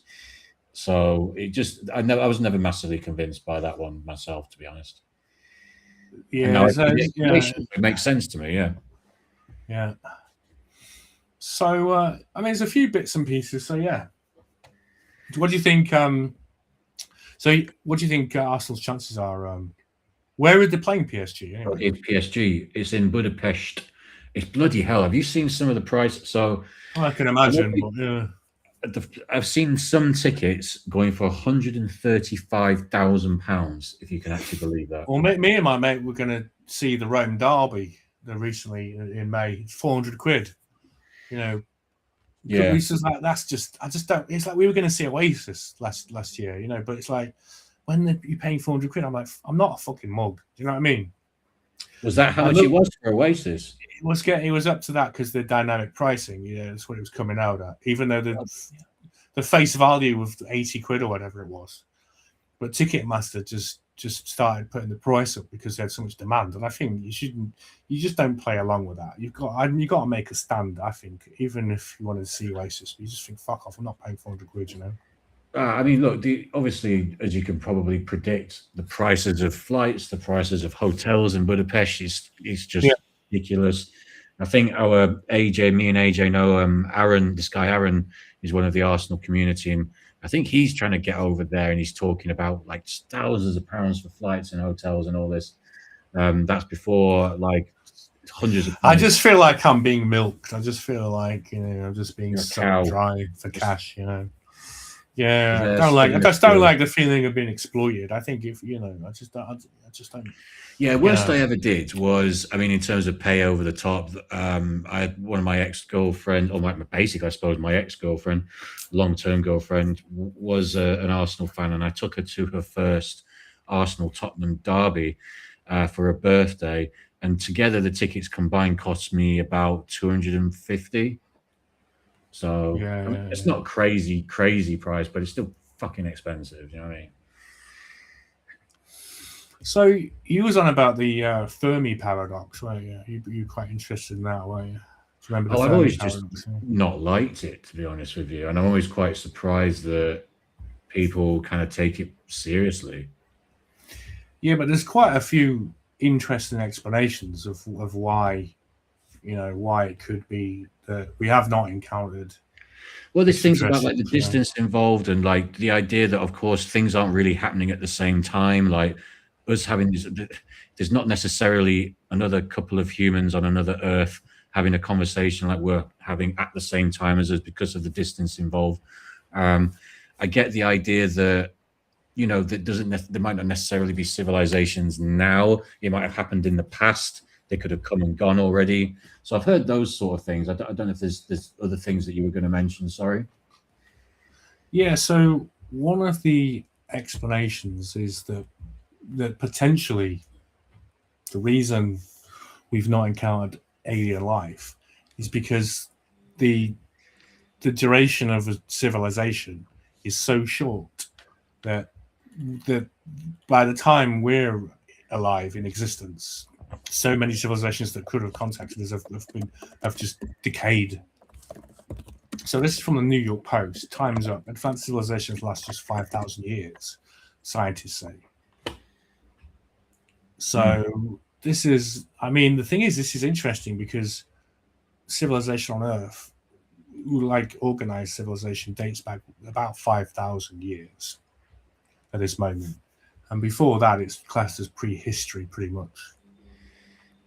Right. So, like from the records of ancient Egypt, we sort of start counting what we know, written records. That's when we start to say we know about human civilization. But before that, when there's no records, we can't say we know anything. Yeah. But there's this theory that life will only last for like 5,000 years before whatever reason the civilization breaks down. So is this means that there isn't that much life as much, it's not contiguous life. There's going to be like sporadic bursts of life in different parts of the cosmos, but there won't necessarily be like, you know, continuous life. Do you know what I mean? It's quite interesting. Huh? What do you think of that? 5,000 years. Do you think it's just us who are fucked up and we're about to destroy our planet, or? Well, I think it's also, this is based on this is based on current human understanding, based on what, you know, our understanding of like sort of, I mean, I guess when they're saying about 5,000 years, are they meaning things like sort of asteroid impacts potentially and things like that, or you know, how are they calculating that? I suppose is what I'm asking. That 5,000 years. Well, like you say, it's like an anthropologically centered. It's based on Earth, human. You know, perhaps projecting our own, you know, sense of doom and apocalypse onto the cosmos. But then it may be an asteroid, because I still don't trust Apophis in 2029. I still think that's going to be. I've been watching a lot of near-death experience stuff and all these Christians and all this, and they all seem to think that like Jesus is coming back really soon, and it could be that we get smashed out by an asteroid in 2029. I don't know. I'm feeling apocalyptical. I don't know about you, bro. You know. I mean, my friend has got into all this. I can't remember which branch of the Christian church it is, but she has a little kid, my little cousin, you know, 4 years old, 5 years old now. And my friend is talking about how, you know, the rapture's coming by, I think, 2029, she says, and that we're all going to, you know, if you're not Christian, you're not going to make it, and all this kind of stuff. And I just like, well, but how did you really believe that? Because you've got a 4-year-old, 5-year-old kid, so there's going to be 8 or whatever. No, that's terrible math. 7. You know, by 2029. So what are we saying that? Like, what are we saying here? I mean, like, what the whole world is like? If you're not a Christian, and like, does she believe that the whole world, who's non-Christian, is going to be perishing in 2029? I don't know where. I don't know. It's just a bit. I don't know how she's been kind of like indoctrinated into this somehow. Yeah, but an asteroid is no respecter of religious faiths, is it? I mean, what if it is an asteroid? Yeah. I just don't like Apophis, how close it comes to Earth. I think they're trying. I think that's surprising that it's going to come between what? Between 2 Earth diameters? Let's have a look. I can't remember. No, it literally is maybe 4 diameters of Earth in closeness. It's crazy. Apparently, it's not big, but then like it's about Wembley Stadium size, which is enough. Yeah. It's quite interesting to see it go by. You know, 20,000 miles. If it goes by. Yes, 20,000 miles. What? Oh, yeah. It's about 2 Earths. 2 Earths. Only 2 Earth diameters. That's far out, bro. That's really incredible. Well, I mean, satellites would definitely see it going through, and we'd probably see the sun catching it. Yeah, we'll have to do a little. We'll have to do. Do you know what we should do if we're still alive and kicking at that point? Is bloody? We should do a stream on that day and like try, or at least we should try and see it somehow. We should go somewhere. If you're still in London, if I'm still in London, we should go try and like see it somewhere, because you'll be able to see it surely. Yeah, for sure. Yeah. I'm sure I saw a transit of Mercury across the sun once. That really excited me. You ever seen that? You ever set up binoculars and a simple piece of cardboard. I You point the saw. binoculars at the sun, and you reflect it into the cardboard, and you can see the sun is projected through the binoculars onto the cardboard. You can see the hole in the sun where Mercury transits. You know, pretty cool that stuff. You know, I like that stuff. So, as obviously mentioned before, I grew up in the countryside. I used to have a telescope, and we had like super starry skies. Obviously, nothing like, you know, down in London is nothing like it. But yeah, so I used to train my telescope on various stars. I used to look at stars. I saw Jupiter, Saturn. I had a sun lens, which meant I could look at the sun. And that used to just blow the sun up, make it green, actually. And so I saw some very interesting sort of. It's a good job it was green, or was it blowing you up like a laser beam in your your head? You know, it was. You got to be, of course, you got to be super careful. That's the sun lens. You actually have a moon lens as well because of the brightness of the moon. But of course, it goes without saying. I saw some incredibly detailed, views of the moon through the moon lens. Really, my telescope was quite good. You can get a real kind of detail of the surface. Yeah, the funny thing about that is it's surprising how fast the moon moves. Isn't it? Oh yeah. Yeah, you have to track it with your telescope because it's moving out the shot all the time, right? Yeah. No, I mean, like even just when I go to the gym, and it reminds you of that everything is moving. That's when you know, when you see that, when you look through that. Yeah, you see if you look through your telescope at the moon, and your telescope is fixed on that point in space, but the moon is whizzing, and you have to follow it.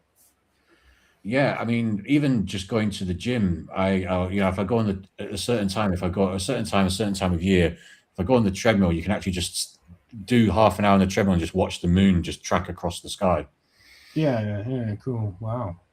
So this thing is, the idea is that civilizations would only last 5,000 years, by which time, you know, they even if they could, if we message them, the chances of they could receive electromagnetic transmissions, which is the idea. They're just beaming all the stuff, radio waves and all sorts of EM waves into space.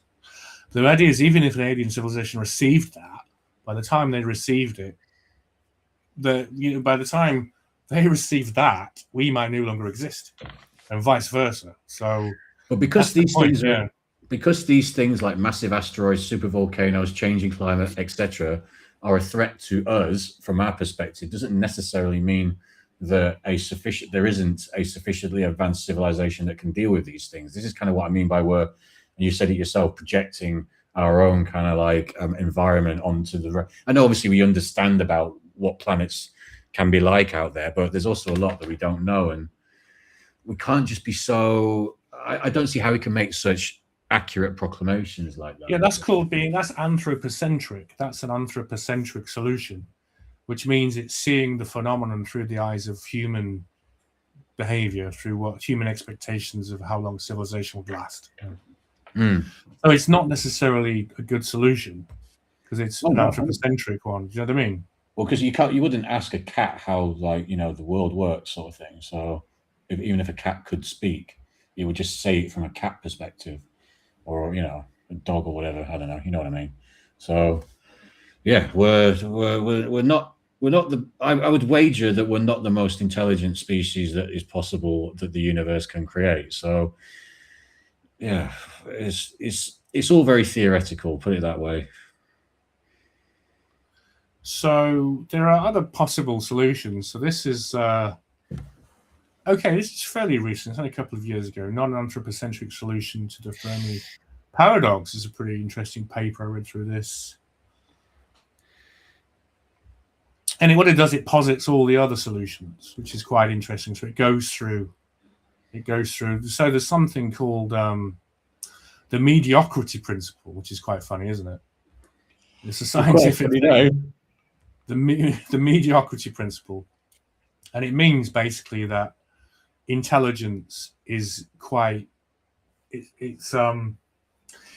intelligence occurs on a small percentage of planets and stars, but there may be like a lot of distant civilizations we just can't observe. So it means that the Earth is not unique. Well, I've said before, like I've always, in fact, since I was a young kid, I just kind of assumed that there must be many Earths. Like there must be many solar systems where there's similarly sized planets spinning similarly sized ways. So naturally there will be some other, and perhaps humans are just one way. Humans on Earth-like planets are just one way that. Yeah, I mean, it's basically we're here, so we're going to assume that other things are in other places. So it's called mediocrity. It means that life isn't that surprising. I mean, there's the exceptionist argument, which states that the Fermi paradox is explained because Earth is so unique, and there's nothing else like it. So there's nothing else we can communicate, which is quite unlikely to be a solution, right? Oh yeah, because of the mediocrity principle that life is going to happen, and it's not that rare. So that's one of the oppositions. This is So one solution is intelligent life is an exception to the rare intelligence hypothesis, which I don't agree with that. This is the periodic annihilations. This is where the 5,000-year thing, where life is annihilated by an asteroid or by its own foolishness, global cooling or heating. So it may be that by the time civilizations appear capable of this technology, they're already going to be destroyed if they won't last long enough to communicate with the rest of the cosmos. And I think that must be true for a certain amount of civilizations, sure. Advanced forms of intelligence apparently have the tendency to destroy themselves. But how do you know that, though? I mean, okay, what does he mean by advanced forms of intelligence? Does he mean humans? What are we classing ourselves as advanced form of intelligence?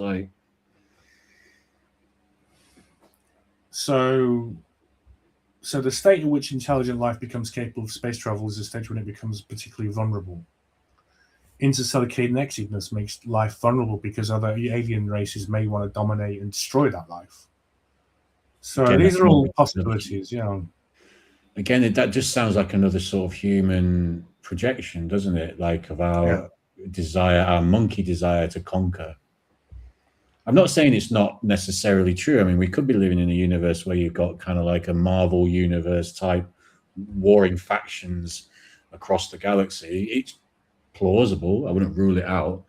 But yeah, that is very much our thinking. Our kind of territorial domination type. This is a possible solution, is that civilizations broadcast signals we cannot detect.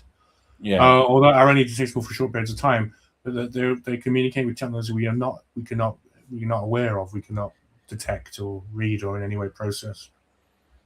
Intelligent extraterrestrial life may be incomprehensible to humans, so it may dramatically differ so much. It may be on a completely different level of existence that we just can't perceive it. Quite interesting.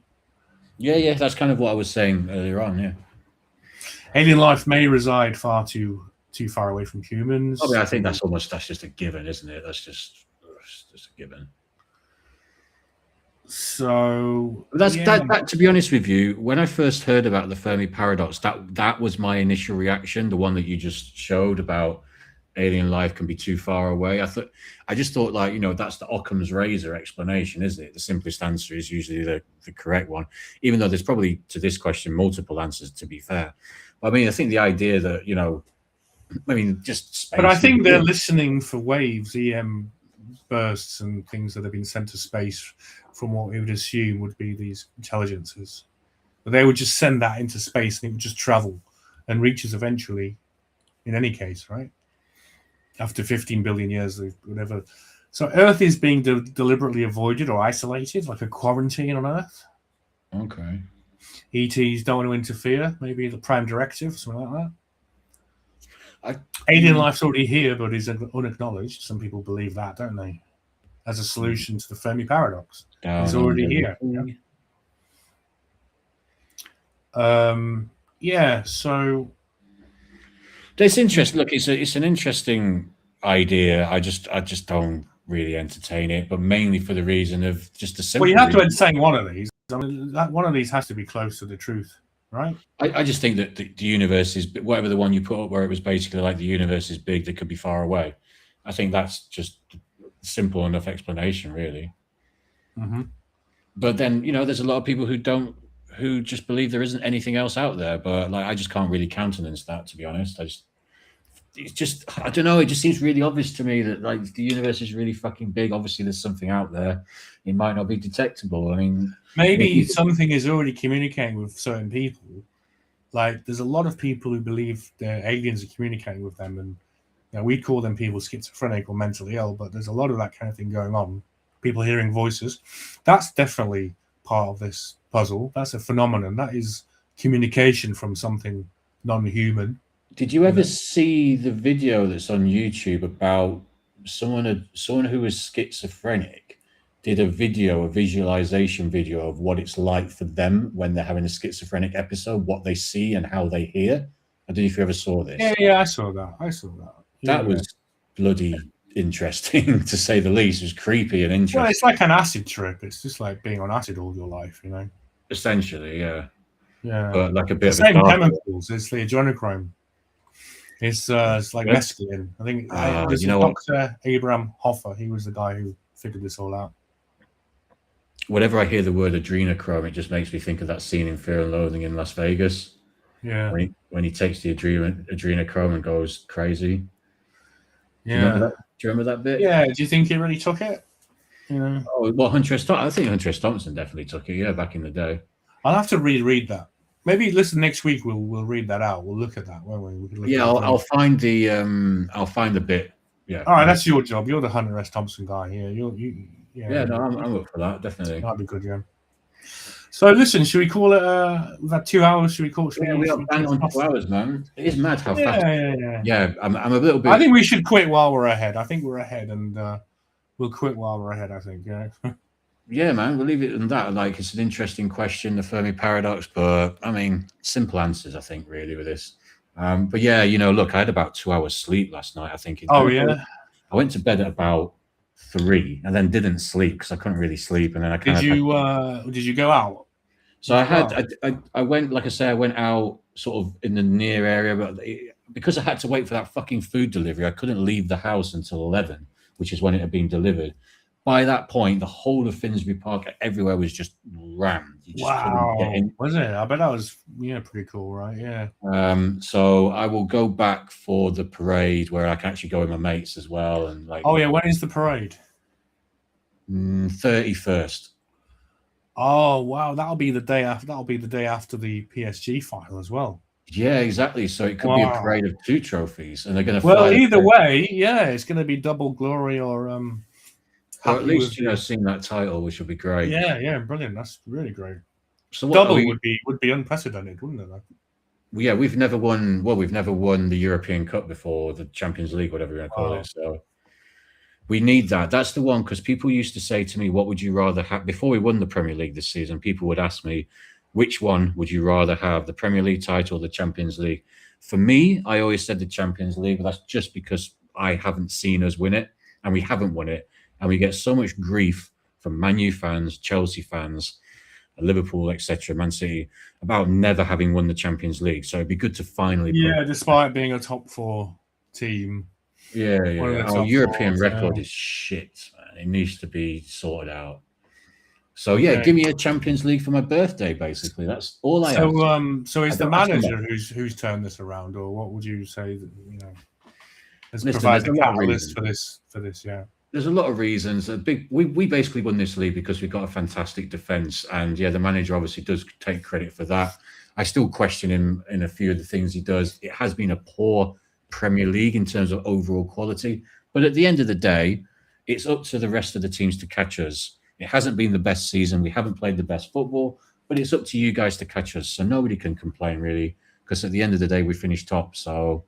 If people are going to call us shit, then what are you? Because you couldn't beat us. So there you go. It is what it is.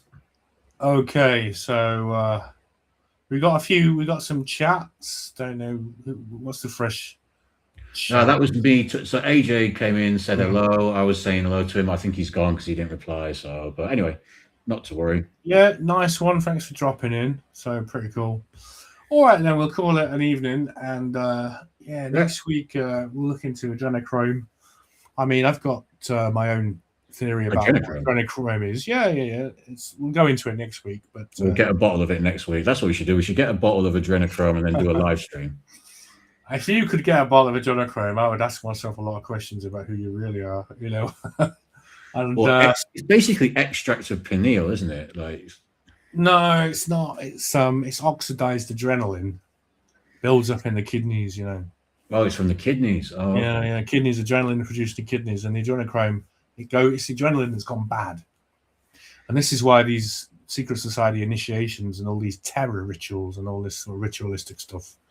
It's all about your body producing the adrenochrome, and it's a psychoactive compound, and it sort of connects you. This is why I've heard all the stories about Satanists eating adrenochrome, but the real significance of it is that the high-level initiate produces his own adrenochrome, and he enters a state of altered consciousness permanently.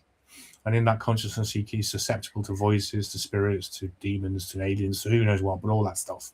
So that's what we'll go into next week. We'll have a deep dive. We'll have a deep dive into a bottle of adrenochrome. Lovely stuff. What a way to spend a Wednesday evening. What better way to spend a Wednesday evening? Yeah. So make sure everyone who's listening, make sure you join us for that, and we'll be back 8 o'clock next Wednesday. See you next week, guys. And Gloria, what do you sing? Up the Hammers. Go on, you lads. Oh, yeah, we now need West Ham to do us a massive favour, put the cherry on the icing of the Premier League season and relegate those local idiots, Tottenham. Cheerio, It's Tottenham. one or the other, isn't it? West Ham are going to go or Spurs are going to go. But I've got to go with Spurs because my mate's Spurs. I'm sort of sick of West Ham. I don't know what the point of West Ham is anymore. That is true. There is no real point. What's the point? It's like Fulham. What's the point in Fulham? You know. But the point right now is that they can relegate Spurs, and it'd be fucking hilarious. So there is, at the moment, in this context, there's that would be a triple for you. Then you lads. If Spurs went down, it would be your.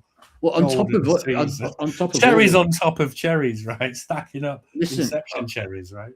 On top of all that, my Spanish team, Real Betis, got qualification for the Champions League this season for the first time in 20 years as well. Wow. So it's been a hell of a thing. It's been a pretty decent season for me so far. So send Spurs down to the Championship, get me a Champions League, and I am enjoying this summer. I am going to be cigars all summer. All right. So we're going to do another show before that fateful 30th of May show, before the 30th of May. So we'll get into the excitement of the PSG game a bit ahead of time. Maybe put some money on it, eh? I did think that. Maybe I'll have a little think about it. Yeah.